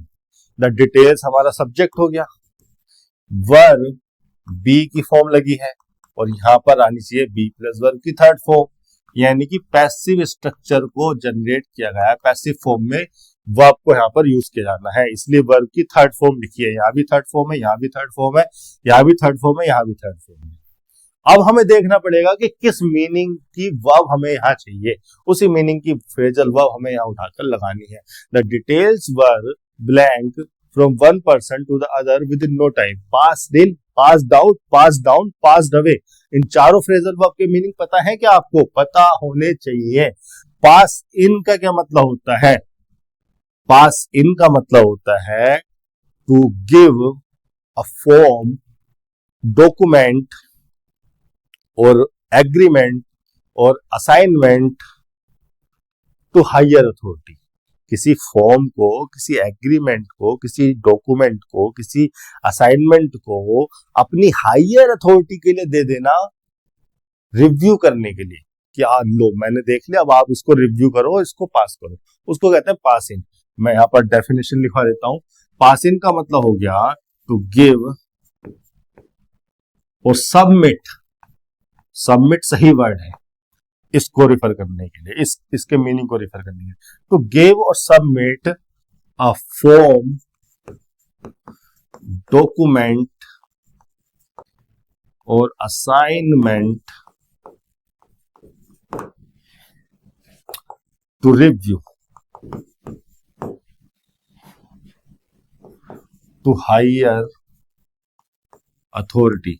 अब वो हायर अथॉरिटी आपके स्कूल का टीचर भी हो सकता है, आपका प्रिंसिपल भी हो सकता है, आप किसी डिपार्टमेंट में जॉब करते हैं वहां पर आपका सीनियर ऑफिसर हो सकता है, गांव का प्रधान भी हो सकता है। पास्ड इन तो यहां नहीं आ सकती, डिटेल्स को तो पास्ड इन नहीं किया गया है एक पर्सन से दूसरे पर्सन तक। पास आउट का क्या मतलब होता है? पास आउट का मतलब होता है to become unconscious for a short time, थोड़े समय के लिए बेहोश हो जाना, पास आउट हो जाना। To become unconscious for a short time. तो डिटेल्स को पास आउट भी नहीं किया गया। वैसे ही पास आउट जो है ट्रांजिटिव फंक्शन में होता है। पास डाउन का क्या मतलब है? पास डाउन का मतलब है टू गिव और transfer someone, sorry, to give और ट्रांसफर समथिंग। समवन को आप पास डाउन नहीं कर सकते, आप किसी चीज को ही पास डाउन कर सकते हैं। टू गिव और transfer something to a person from lower generation, मतलब अपने से नीचे की जनरेशन को कुछ ट्रांसफर कर देना। मेरे पास कोई प्रॉपर्टी है, वो मैंने अपने बेटे को या अपने पोते को दे दी, तो मैंने अपनी प्रॉपर्टी को पास डाउन कर दिया। जिस तरह से हम प्रॉपर्टी को यानी कि टेंजिबल ऑब्जेक्ट्स को, अपने घर को, अपनी कार को अपने बच्चों को दे सकते हैं, पास डाउन कर सकते हैं, उसी प्रकार से हम किसी क्वालिटी को, किसी नॉलेज को, किसी स्किल को, किसी स्टोरी को भी अपने बच्चों को पास डाउन कर सकते हैं। मेरी कोई नॉलेज है, मेरे पास कोई इंफॉर्मेशन है, या मेरा कोई कल्चर है, या मुझे कोई स्किल आती है, मुझे कोई कला आती है, मैंने वो अपने बच्चे को, अपने पोते को सिखा दी, तो मैंने क्या कर दिया, उस कला को, उस इनटेंजिबल ऑब्जेक्ट को जिसको छुआ नहीं जा सकता, नॉलेज को, इंफॉर्मेशन को पास डाउन कर दिया। ये होता है पास डाउन का मतलब। तो इसका मीनिंग में लिखाऊंगा टू गिव और transfer something to a person from lower generation, from lower generation. और समथिंग, समथिंग जो है टेंजिबल ऑब्जेक्ट्स को भी रिफर कर सकता है, यानी कि कोई कार, मेरे कपड़े, या मेरा घर, या मेरी दुकान, या मेरा मकान, या मेरी जमीन मैं पास डाउन कर सकता हूं। यानी कि टेंजिबल ऑब्जेक्ट भी हो सकता है, टेंजिबल थिंग भी हो सकती है, और इनटेंजिबल थिंग भी हो सकती है। इनटेंजिबल मतलब जिसको छुआ नहीं जा सकता, जैसे कि नॉलेज हो गई, कल्चर हो गया, स्किल हो गई। फिर एक वर्ड बचा पास अवे। पास अवे का मतलब है टू डाई, यही लिखवा देता हूं, छोटा सा मतलब है। पास अवे का मतलब है डाई, पास अवे का मतलब टू डाई। तो किस मीनिंग में यहाँ पर कौन सी वर्ड यहाँ पर यूज किया सकता है? फोर्थ ऑप्शन को तो यूज नहीं कर सकता डाई के मीनिंग में, डिटेल्स को तो डाई नहीं किया गया, और वैसे भी पास अवे अगर टू डाई के मीनिंग को रिफर कर रही है, टू डाई के मीनिंग को कन्वे कर रही है, फिर तो वो इंट्रांजिटिव हो गई। डाई इंट्रांजिटिव है और इंट्रांजिटिव वर्ब का पैसिव बना नहीं सकते। जिस तरह से आप दूसरे ऑप्शन को चूज नहीं कर सकते थे क्योंकि वो इंट्रांजिटिव वर्ब के फंक्शन में थी, इंट्रांजिटिव वर्ब का पैसिव वॉइस नहीं बनता है, पैसिव फॉर्म में वो नहीं आते हैं। दूसरे और फोर्थ ऑप्शन को नहीं ले सकते, मीनिंग की वजह से भी नहीं और सिंटैक्स में भी फिट नहीं हुआ, हमें तीसरे ऑप्शन को लेना है, यानी कि डिटेल्स को पास डाउन कर दिया गया एक पर्सन से दूसरे पर्सन तक, इस मीनिंग को कन्वे किया जा रहा है। थर्ड ऑप्शन को चूज करेंगे, आगे बढ़ेंगे। क्वेश्चन नंबर 20, एंटोनियम बताना है कंप्लेंट का। कंप्लेंट का एंटोनियम हो जाएगा डिमर, प्रेज, आप ये चैलेंज, प्रेज हो जाएगा। कंप्लेंट का मीनिंग आपको पता है, प्रेज का मीनिंग आपको पता है, दोनों एक दूसरे के ऑलमोस्ट अपोजिट मीनिंग में है। डिमर का मतलब क्या होता है? ठीक है, डिमर वर्ब है, नाउन भी हो सकता है। डिमर का मतलब है to express disagreement, to express disagreement, या to refuse to do something, to refuse to do something, to refuse to do something, या द एक्ट, मतलब वर्ब के फंक्शन में इसका मतलब हो जाएगा टू एक्सप्रेस डिसएग्रीमेंट या to refuse to do something. Noun के फंक्शन में the act of expressing disagreement या of refusing something, refusing to do something, मतलब उसी मीनिंग को मैंने नाउन के फंक्शन में लिखवा दिया। कार्प का क्या मतलब होता है? चैलेंज का मतलब तो आपको पता ही है। कार्प एक फिश होती है, इसको खाया जाता है, एक एडिबल फिश होती है, मतलब एक ऐसी फिश जिसको लोग खा सकते हैं और खाते भी हैं। आमतौर पर बहुत लोग इस फिश को खाते हैं। तो कार्प हो गया नाउन और ये है एक तरह की फिश जिसको लोग खाते हैं या खाया जा सकता है। कार्प को वर्ब के फंक्शन में भी यूज किया जा सकता है, और कार्प जब वर्ब होगी तो इसका मीनिंग होगा to complain all the time about unnecessary और अनइम्पोर्टेंट थिंग्स। अननेसेसरी या अनइम्पोर्टेंट थिंग्स के बारे में हर समय कंप्लेन करना, कार्प करना होता है। आगे चलते हैं, ठीक है। इसके बाद हमारे सामने आ जाते हैं कॉम्प्रिहेंशन। कॉम्प्रिहेंशन में हमें ये क्लोज टेस्ट दिया हुआ है जिसमें ब्लैंक्स को फिल करना है। 5 ब्लैंक्स हैं, पढ़ेंगे, समझेंगे और करेंगे। The structure of human psyche as postulated by Sigmund Freud, फिर ब्लैंक दिया गया है of the ego, the super ego and the idea. देखिए, जिन बच्चों को सेंटेंस की सिंटैक्स समझ में आती है ना, वो एकदम पकड़ते हैं चीजों को। यहां पर कोमा लगा के इतनी स्ट्रक्चर को अलग कर दिया गया, यानी कि ये तो एडिशनल फ्रेज हो गई, इसको छोड़ो। द स्ट्रक्चर यानी कि ये सब्जेक्ट है, ऑफ प्रीपोजिशन है, इस प्रीपोजिशन के बाद लिखा हुआ है इसका ऑब्जेक्ट। अब ये सब्जेक्ट है तो यहां पर ये लिखा हुआ है प्रेडिकेट, ये सारा का सारा यहां तक प्रेडिकेट लिखा हुआ है, और प्रेडिकेट का सबसे जरूरी हिस्सा है मेन वर्ब। यहां पर यानी कि मेन वर्ब लिखी जाएगी, और ऐसी मेन वर्ब जो कि इंट्रांजिटिव नेचर की है, क्योंकि आगे ऑब्जेक्ट नहीं लिखा, आगे लिखा है प्रीपोजिशन। प्रीपोजिशन भी ऐसा जो ऑफ है, ऑफ प्रीपोजिशन लगा है, यानी कि यहां पर एक ऐसी इंट्रांजिटिव वर्ब आनी है जो कि मेन वर्ब के फंक्शन में लगाई जाएगी, जिसके बाद ऑफ प्रीपोजिशन आ सकता हो और इस सेंटेंस में मीनिंगफुल भी हो। ग्रैपल के बारे में मैंने भी बताया था, ग्रैपल का मीनिंग बताया तो मैंने, to fight specially in order to win something, कुछ जीतने के लिए, कुछ विन करने के लिए फाइट करना। लेकिन ग्रैपल के बारे में मैंने बताया था इंट्रांजिटिव तो है लेकिन विद प्रीपोजिशन आती है इसके साथ, तो ग्रैपल को तो लगा ही नहीं सकते, यहां तो ऑफ प्रीपोजिशन लगा हुआ है। डिजायर्स, कि अगर मैं बात करूं तो डिजायर्स यहाँ पर नाउन के फंक्शन में तो आ नहीं सकती, वर्ब के फंक्शन में लगाने की कोशिश करोगे, और जब डिजायर्स को वर्ब के फंक्शन में लगाने की कोशिश करोगे तो ट्रांजिटिव नेचर की वर्ब है, उसके बाद उसका ऑब्जेक्ट होना चाहिए, लेकिन वहां तो ऑफ प्रीपोजिशन लगा है, तो सिंटैक्टिकली ये भी जस्टिफाइबल नहीं है। लैक्स की अगर मैं बात करूं तो लैक्स भी ट्रांजिटिव नेचर की वर्ब है। लैक का मतलब है टू नॉट हैव समथिंग या to not have enough of something. Meaning में लिखवा देता हूं, कहीं ना कहीं काम आएगा। टू नॉट हैव समथिंग या to not have enough of something, transitive nature की वर्ब है, इसके बाद इसका ऑब्जेक्ट लिखा जाता है। यहां पर ऑफ प्रीपोजिशन लिखा है तो इस ट्रांजिटिव वर्ब को भी नहीं लगाया जा सकता।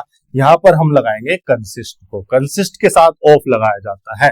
कंसिस्ट ऑफ समथिंग, कंसिस्ट का मतलब हो जाता है to be made of something, to be made of something. तो यहां पर ये कहा जा रहा है the structure of human psyche made या makes of the ego, the super ego and the id, consist of the ego, the super ego, the id. यहां पर हो जाएगा कंसिस्ट। फर्स्ट ऑप्शन मतलब 21 में हम थर्ड ऑप्शन चूज करेंगे और आगे चलेंगे। 22 के ऑप्शन आपको दिए हैं। द सेंटेंस पढ़ना शुरू करते हैं। The ego forms the part of our conscious mind which we work with and are most of.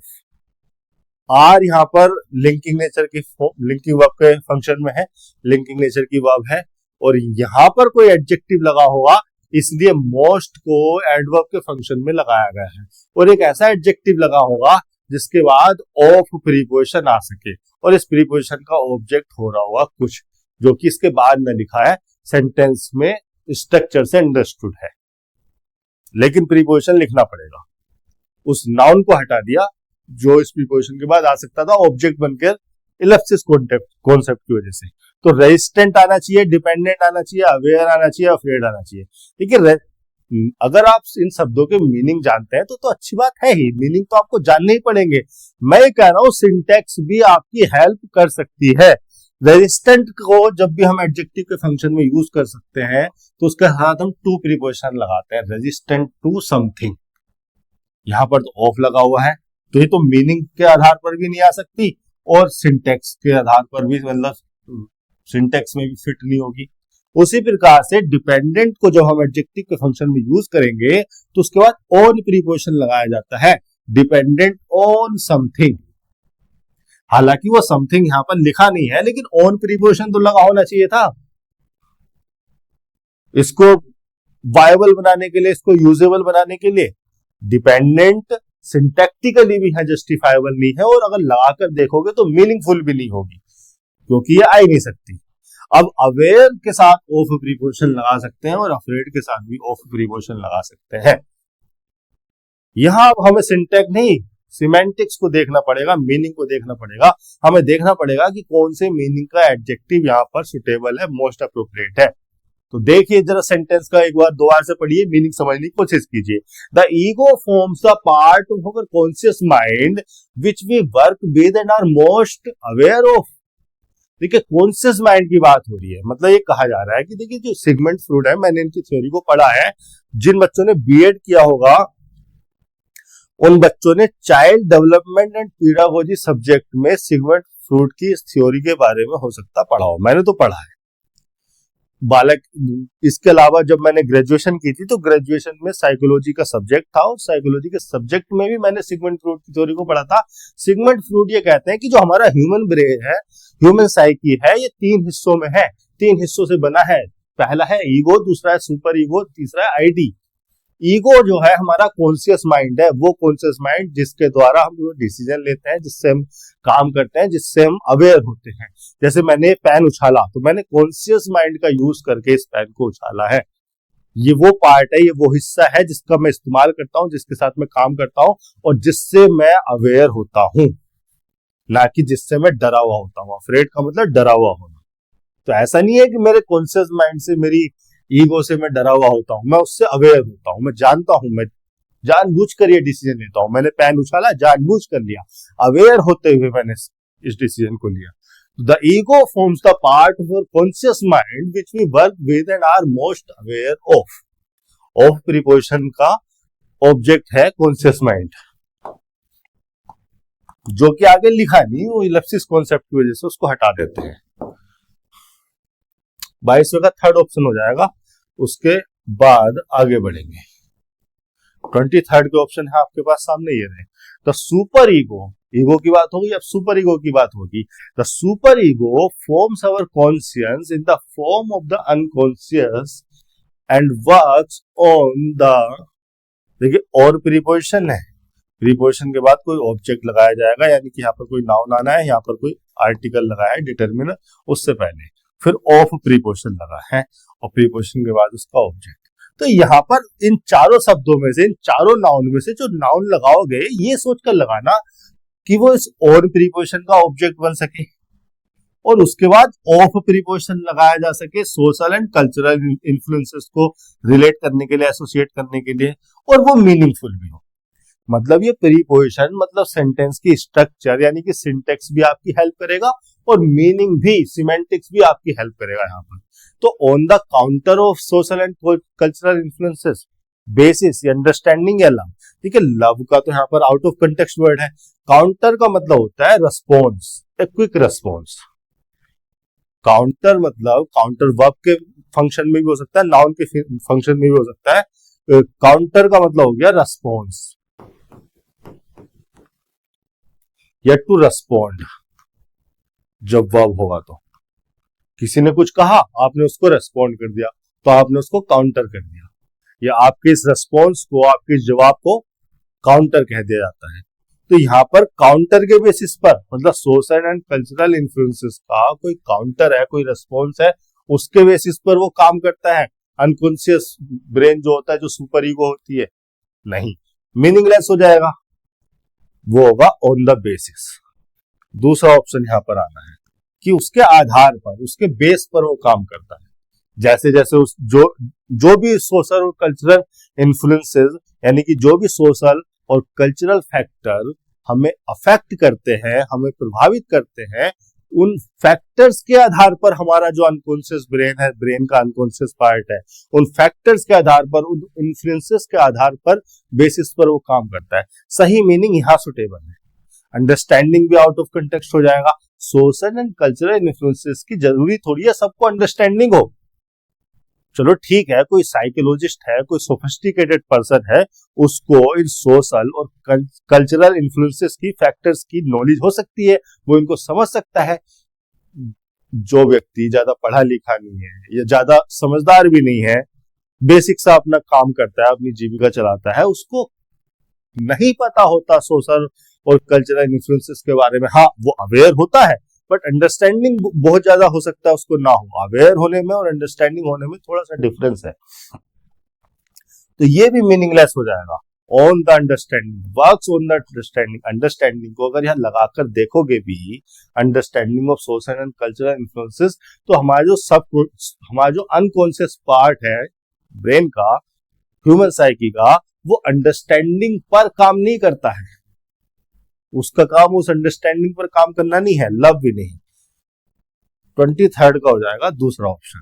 दिमाग को खोल के अपनी कॉम्प्रिहेंशन स्किल्स को यूज करते हुए अगर किसी भी क्लोज टेस्ट को करोगे, तो क्लोज टेस्ट बहुत ज्यादा मुश्किल नहीं आते हैं। ठीक है, अच्छे लेवल पर आ जाते होंगे कुछ क्लोज टेस्ट, लेकिन ज्यादातर आसानी आते हैं। आगे सेंटेंस पढ़ता है, the ID represents our subconscious which contains all thoughts, desires and dreams. देखिए, ऑल तो यहाँ पर डिटरमिनर के फंक्शन में लगाया गया है। थॉट्स एक नाउन हो गया, दूसरा नाउन हो गया डिजायर्स, तीसरे नाउन को एंड कंजंक्शन से जोड़ दिया। 3 नाउन को एंड कंजंक्शन से जोड़ा गया है। तो यहाँ पर अगर कोई वर्ड आ सकता है तो इन नाउन के लिए एडजेक्टिव के फंक्शन में आ सकता है, और चारों वर्ड जो है एडजेक्टिव के फंक्शन में है लगाया गया है, रिप्रेस्ड, हैवी, सैंक्शन, लीगल। अब हमें यहाँ पर एक ऐसा एडजेक्टिव लगाना है जो हमारे सेंटेंस में, हमारे इस पैराग्राफ के कंटेक्स्ट में, ऑब्जेक्टिव कंटेक्स्ट में मीनिंगफुल हो, हमारे सेंटेंस के ऑब्जेक्टिव मीनिंग को कन्वे करने में सफल हो, जस्टिफाइबल हो। Repress thoughts, desires and dreams, heavy thoughts, heavy thought, desires and dreams. Heavy तो आउट ऑफ कंटेक्स्ट वर्ड हो गया। हैवी का मतलब या तो बहुत ज्यादा हार्ड हो, डिफिकल्ट हो, या फिर जिसका वजन बहुत ज्यादा हो, वेइंग अ लोड। तो ऐसी डिजायर्स, ऐसी थॉट्स की बात नहीं हो रही है जिनका वजन ज्यादा हो। सेंटेंस को एक बार फिर से पढ़ लो। द आईडी रिप्रेजेंट्स, यानी कि आईडी मतलब जो हमारा तीसरा हिस्सा है दिमाग का, जिसको हम सब कॉन्शियस कहते हैं, जो हमारे सब कॉन्शियस पार्ट को रिप्रेजेंट करता है, विच contains all thoughts, desires and dreams. सब कॉन्शियस माइंड में हमारी जो थॉट्स होती हैं, डिजायर्स होती हैं, ड्रीम्स होती हैं, वो किस प्रकार की होती हैं। तो ये जो एडजेक्टिव है, इस नाउन को मॉडिफाई करने के लिए लगाया गया है ना, तो किस टाइप की थॉट्स, डिजायर्स और ड्रीम्स हमारे सबकॉन्शियस माइंड में होती है। सैंक्शनड या रिप्रेस्ड या लीगल। लीगल इलीगल का कोई सेंस नहीं है, ठीक है। रिप्रेस्ड, रिप्रेस का मतलब समझिए और सैंक्शन का मतलब समझिए। रिप्रेस का मतलब है to not allow something such as thoughts और डिजायर्स टू बी एक्सप्रेस। मतलब हमारी जो थॉट्स है, हमारे जो आइडियाज हैं, हमारी जो डिजायर्स हैं, उनको एक्सप्रेस ना होने देना या उनको एक्सप्रेस होने से रोकना। रिप्रेस का मीनिंग बता देता हूं। रिप्रेस का मतलब to not allow something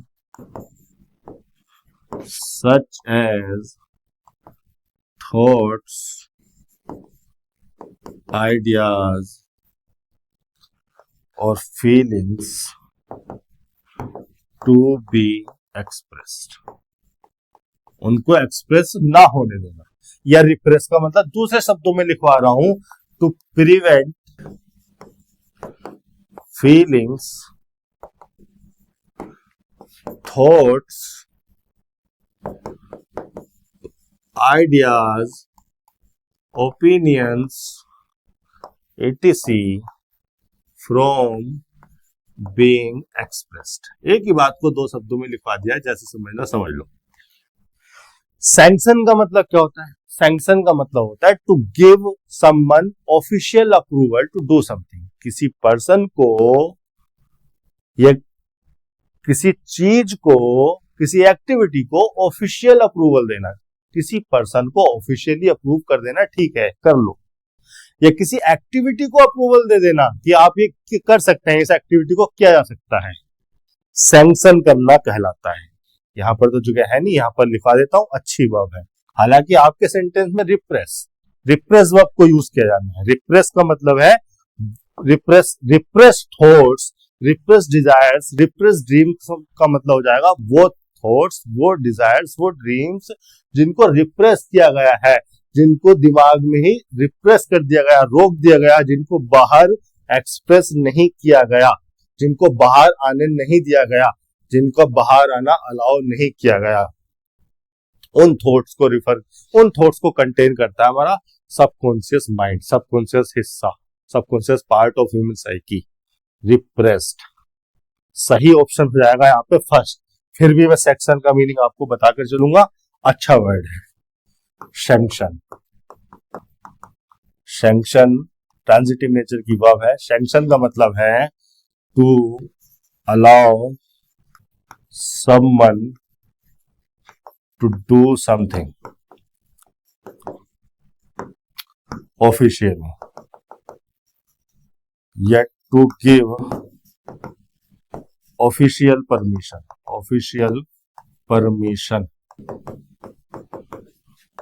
to do something, एक मीनिंग और सैंक्शन का हो सकता है और वो ये है to punish someone for an activity. किसी ने कोई एक्टिविटी कर दी, किसी ने कोई गड़बड़ कर दी, किसी ने कोई क्राइम या इलीगल कर दिया, उस पर सैंक्शन लगा दिया, उसको पनिश कर दिया। To punish someone for an activity, ये मीनिंग भी कन्वे कह सकता है सैंक्शन वर्ड से। तो 24 का फर्स्ट ऑप्शन हो जाएगा, फर्स्ट ऑप्शन मीनिंगफुल है, रिप्रेस वर्ब। 25 में देख लेते हैं क्या लिखा है। Dreams work as a free pathway into the subconscious which is an inaccessible zone in general.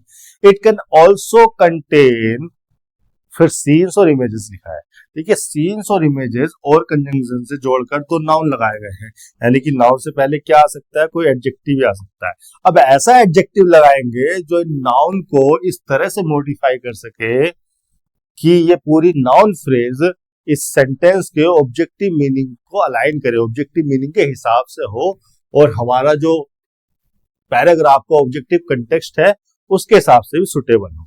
Parallel scenes और इमेजेस की बात कर रहे हैं, यानी कि जो सबकॉन्शियस माइंड है, जो इनएक्सेसिबल जोन कहा जा रहा है जिसे, ये पैरेलल सीन्स या इमेजेस की बात कर रहा है। पैरेलल सीन्स या इमेजेस को कंटेन करता है? नहीं, पैरेलल का तो कोई सेंस है नहीं। कंस्ट्रिक्टेड या कंकरेंट या बिजायर। देखिए कंस्ट्रिक्ट का मतलब होता है to make something narrower, to make something tighter, किसी को और ज्यादा टाइट कर देना। कोई नैरो है तो उसको और ज्यादा नैरो कर देना, और ज्यादा छोटा कर देना। तो यहाँ पर क्या सीन्स और इमेजेस को नैरो की गई सीन्स और इमेजेस की बात की जा रही है, नैरो की गई सीन्स और इमेजेस को कंटेन करता है हमारा सबकॉन्शियस माइंड? नहीं, ये भी गलत हो जाएगा। कंकरेंट का मतलब है हैपनिंग और existing at the same time. अच्छा वर्ड है, मैं लिखवा देता हूं।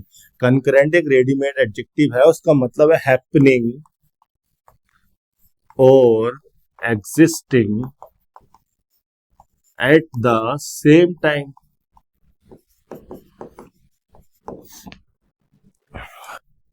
तो क्या सबकॉन्शियस माइंड कंकरेंट सीन्स और इमेजेस को कंटेन करता है? मतलब किसके कंकरेंट? भाई अगर कंकरेंट सीन और इमेजेस को हम रिफर कर रहे हैं तो हमें यह भी तो बताना पड़ेगा ना कि किसके कंकरेंट है। जैसे कि मैं आपके कंकरेंट हूं, हालांकि मैं टीचर हूं, आप स्टूडेंट हैं, लेकिन हम दोनों ही सेम टाइम में एग्जिस्ट करते हैं। तो आप मेरे कंकरेंट हो गए, मैं आपके कंकरेंट हो गया। तो कंकरेंट एडजेक्टिव का मीनिंग कुछ ऐसा है कि हमें रेफरेंस देना पड़ेगा कि किसके सेम टाइम में एग्जिस्ट कर रही है ये वाली चीज। यानी कि कंकरेंट अगर हम यहां लगाते हैं तो हमें बताना पड़ेगा ये सीन्स और इमेजेस किसके कंकरेंट है, किसके सेम टाइम में एग्जिस्ट कर रहे हैं। ऐसी कोई एंटिटी का जिक्र है नहीं, तो ये भी मीनिंगलेस है, इसको भी हटा दो। यहां पर होना चाहिए बिजायर। बिजायर का मतलब स्ट्रेंज और अनयूजुअल। मतलब हमारा जो सबकॉन्शियस माइंड है उसमें ऐसी थॉट्स है, ऐसी डिजायर्स है, ऐसी ड्रीम्स है जिनको रिप्रेस नहीं किया गया, जिनको अंदर ही रोक दिया गया। और it can also contain strange और अनयूजुअल सीन्स और images that apparently have no relation to anything related to the person. यहाँ पर हो जाएगा थर्ड ऑप्शन। मीनिंग के हिसाब से 25 का थर्ड ऑप्शन चूज करेंगे। और ये है 25 क्वेश्चन जो कि आज के क्वेश्चन पेपर में थे। इसी तरह से दिमाग लगा के आपको घर पे प्रैक्टिस करनी है। आपके पास जो सबसे अच्छी चीज है, जो सबसे बेहतरीन चीज कुदरत ने आपको दी है, वो दिमाग है। इस दिमाग पे भरोसा कीजिए, दिमाग लगाइए, हर हालत में, हर सिचुएशन में आप जरूर विजयी होंगे। कहीं पर भी अगर आपको कोई डाउट है तो आप कमेंट सेक्शन में मुझे लिख सकते हैं। आज के सेशन में इतना ही, धन्यवाद।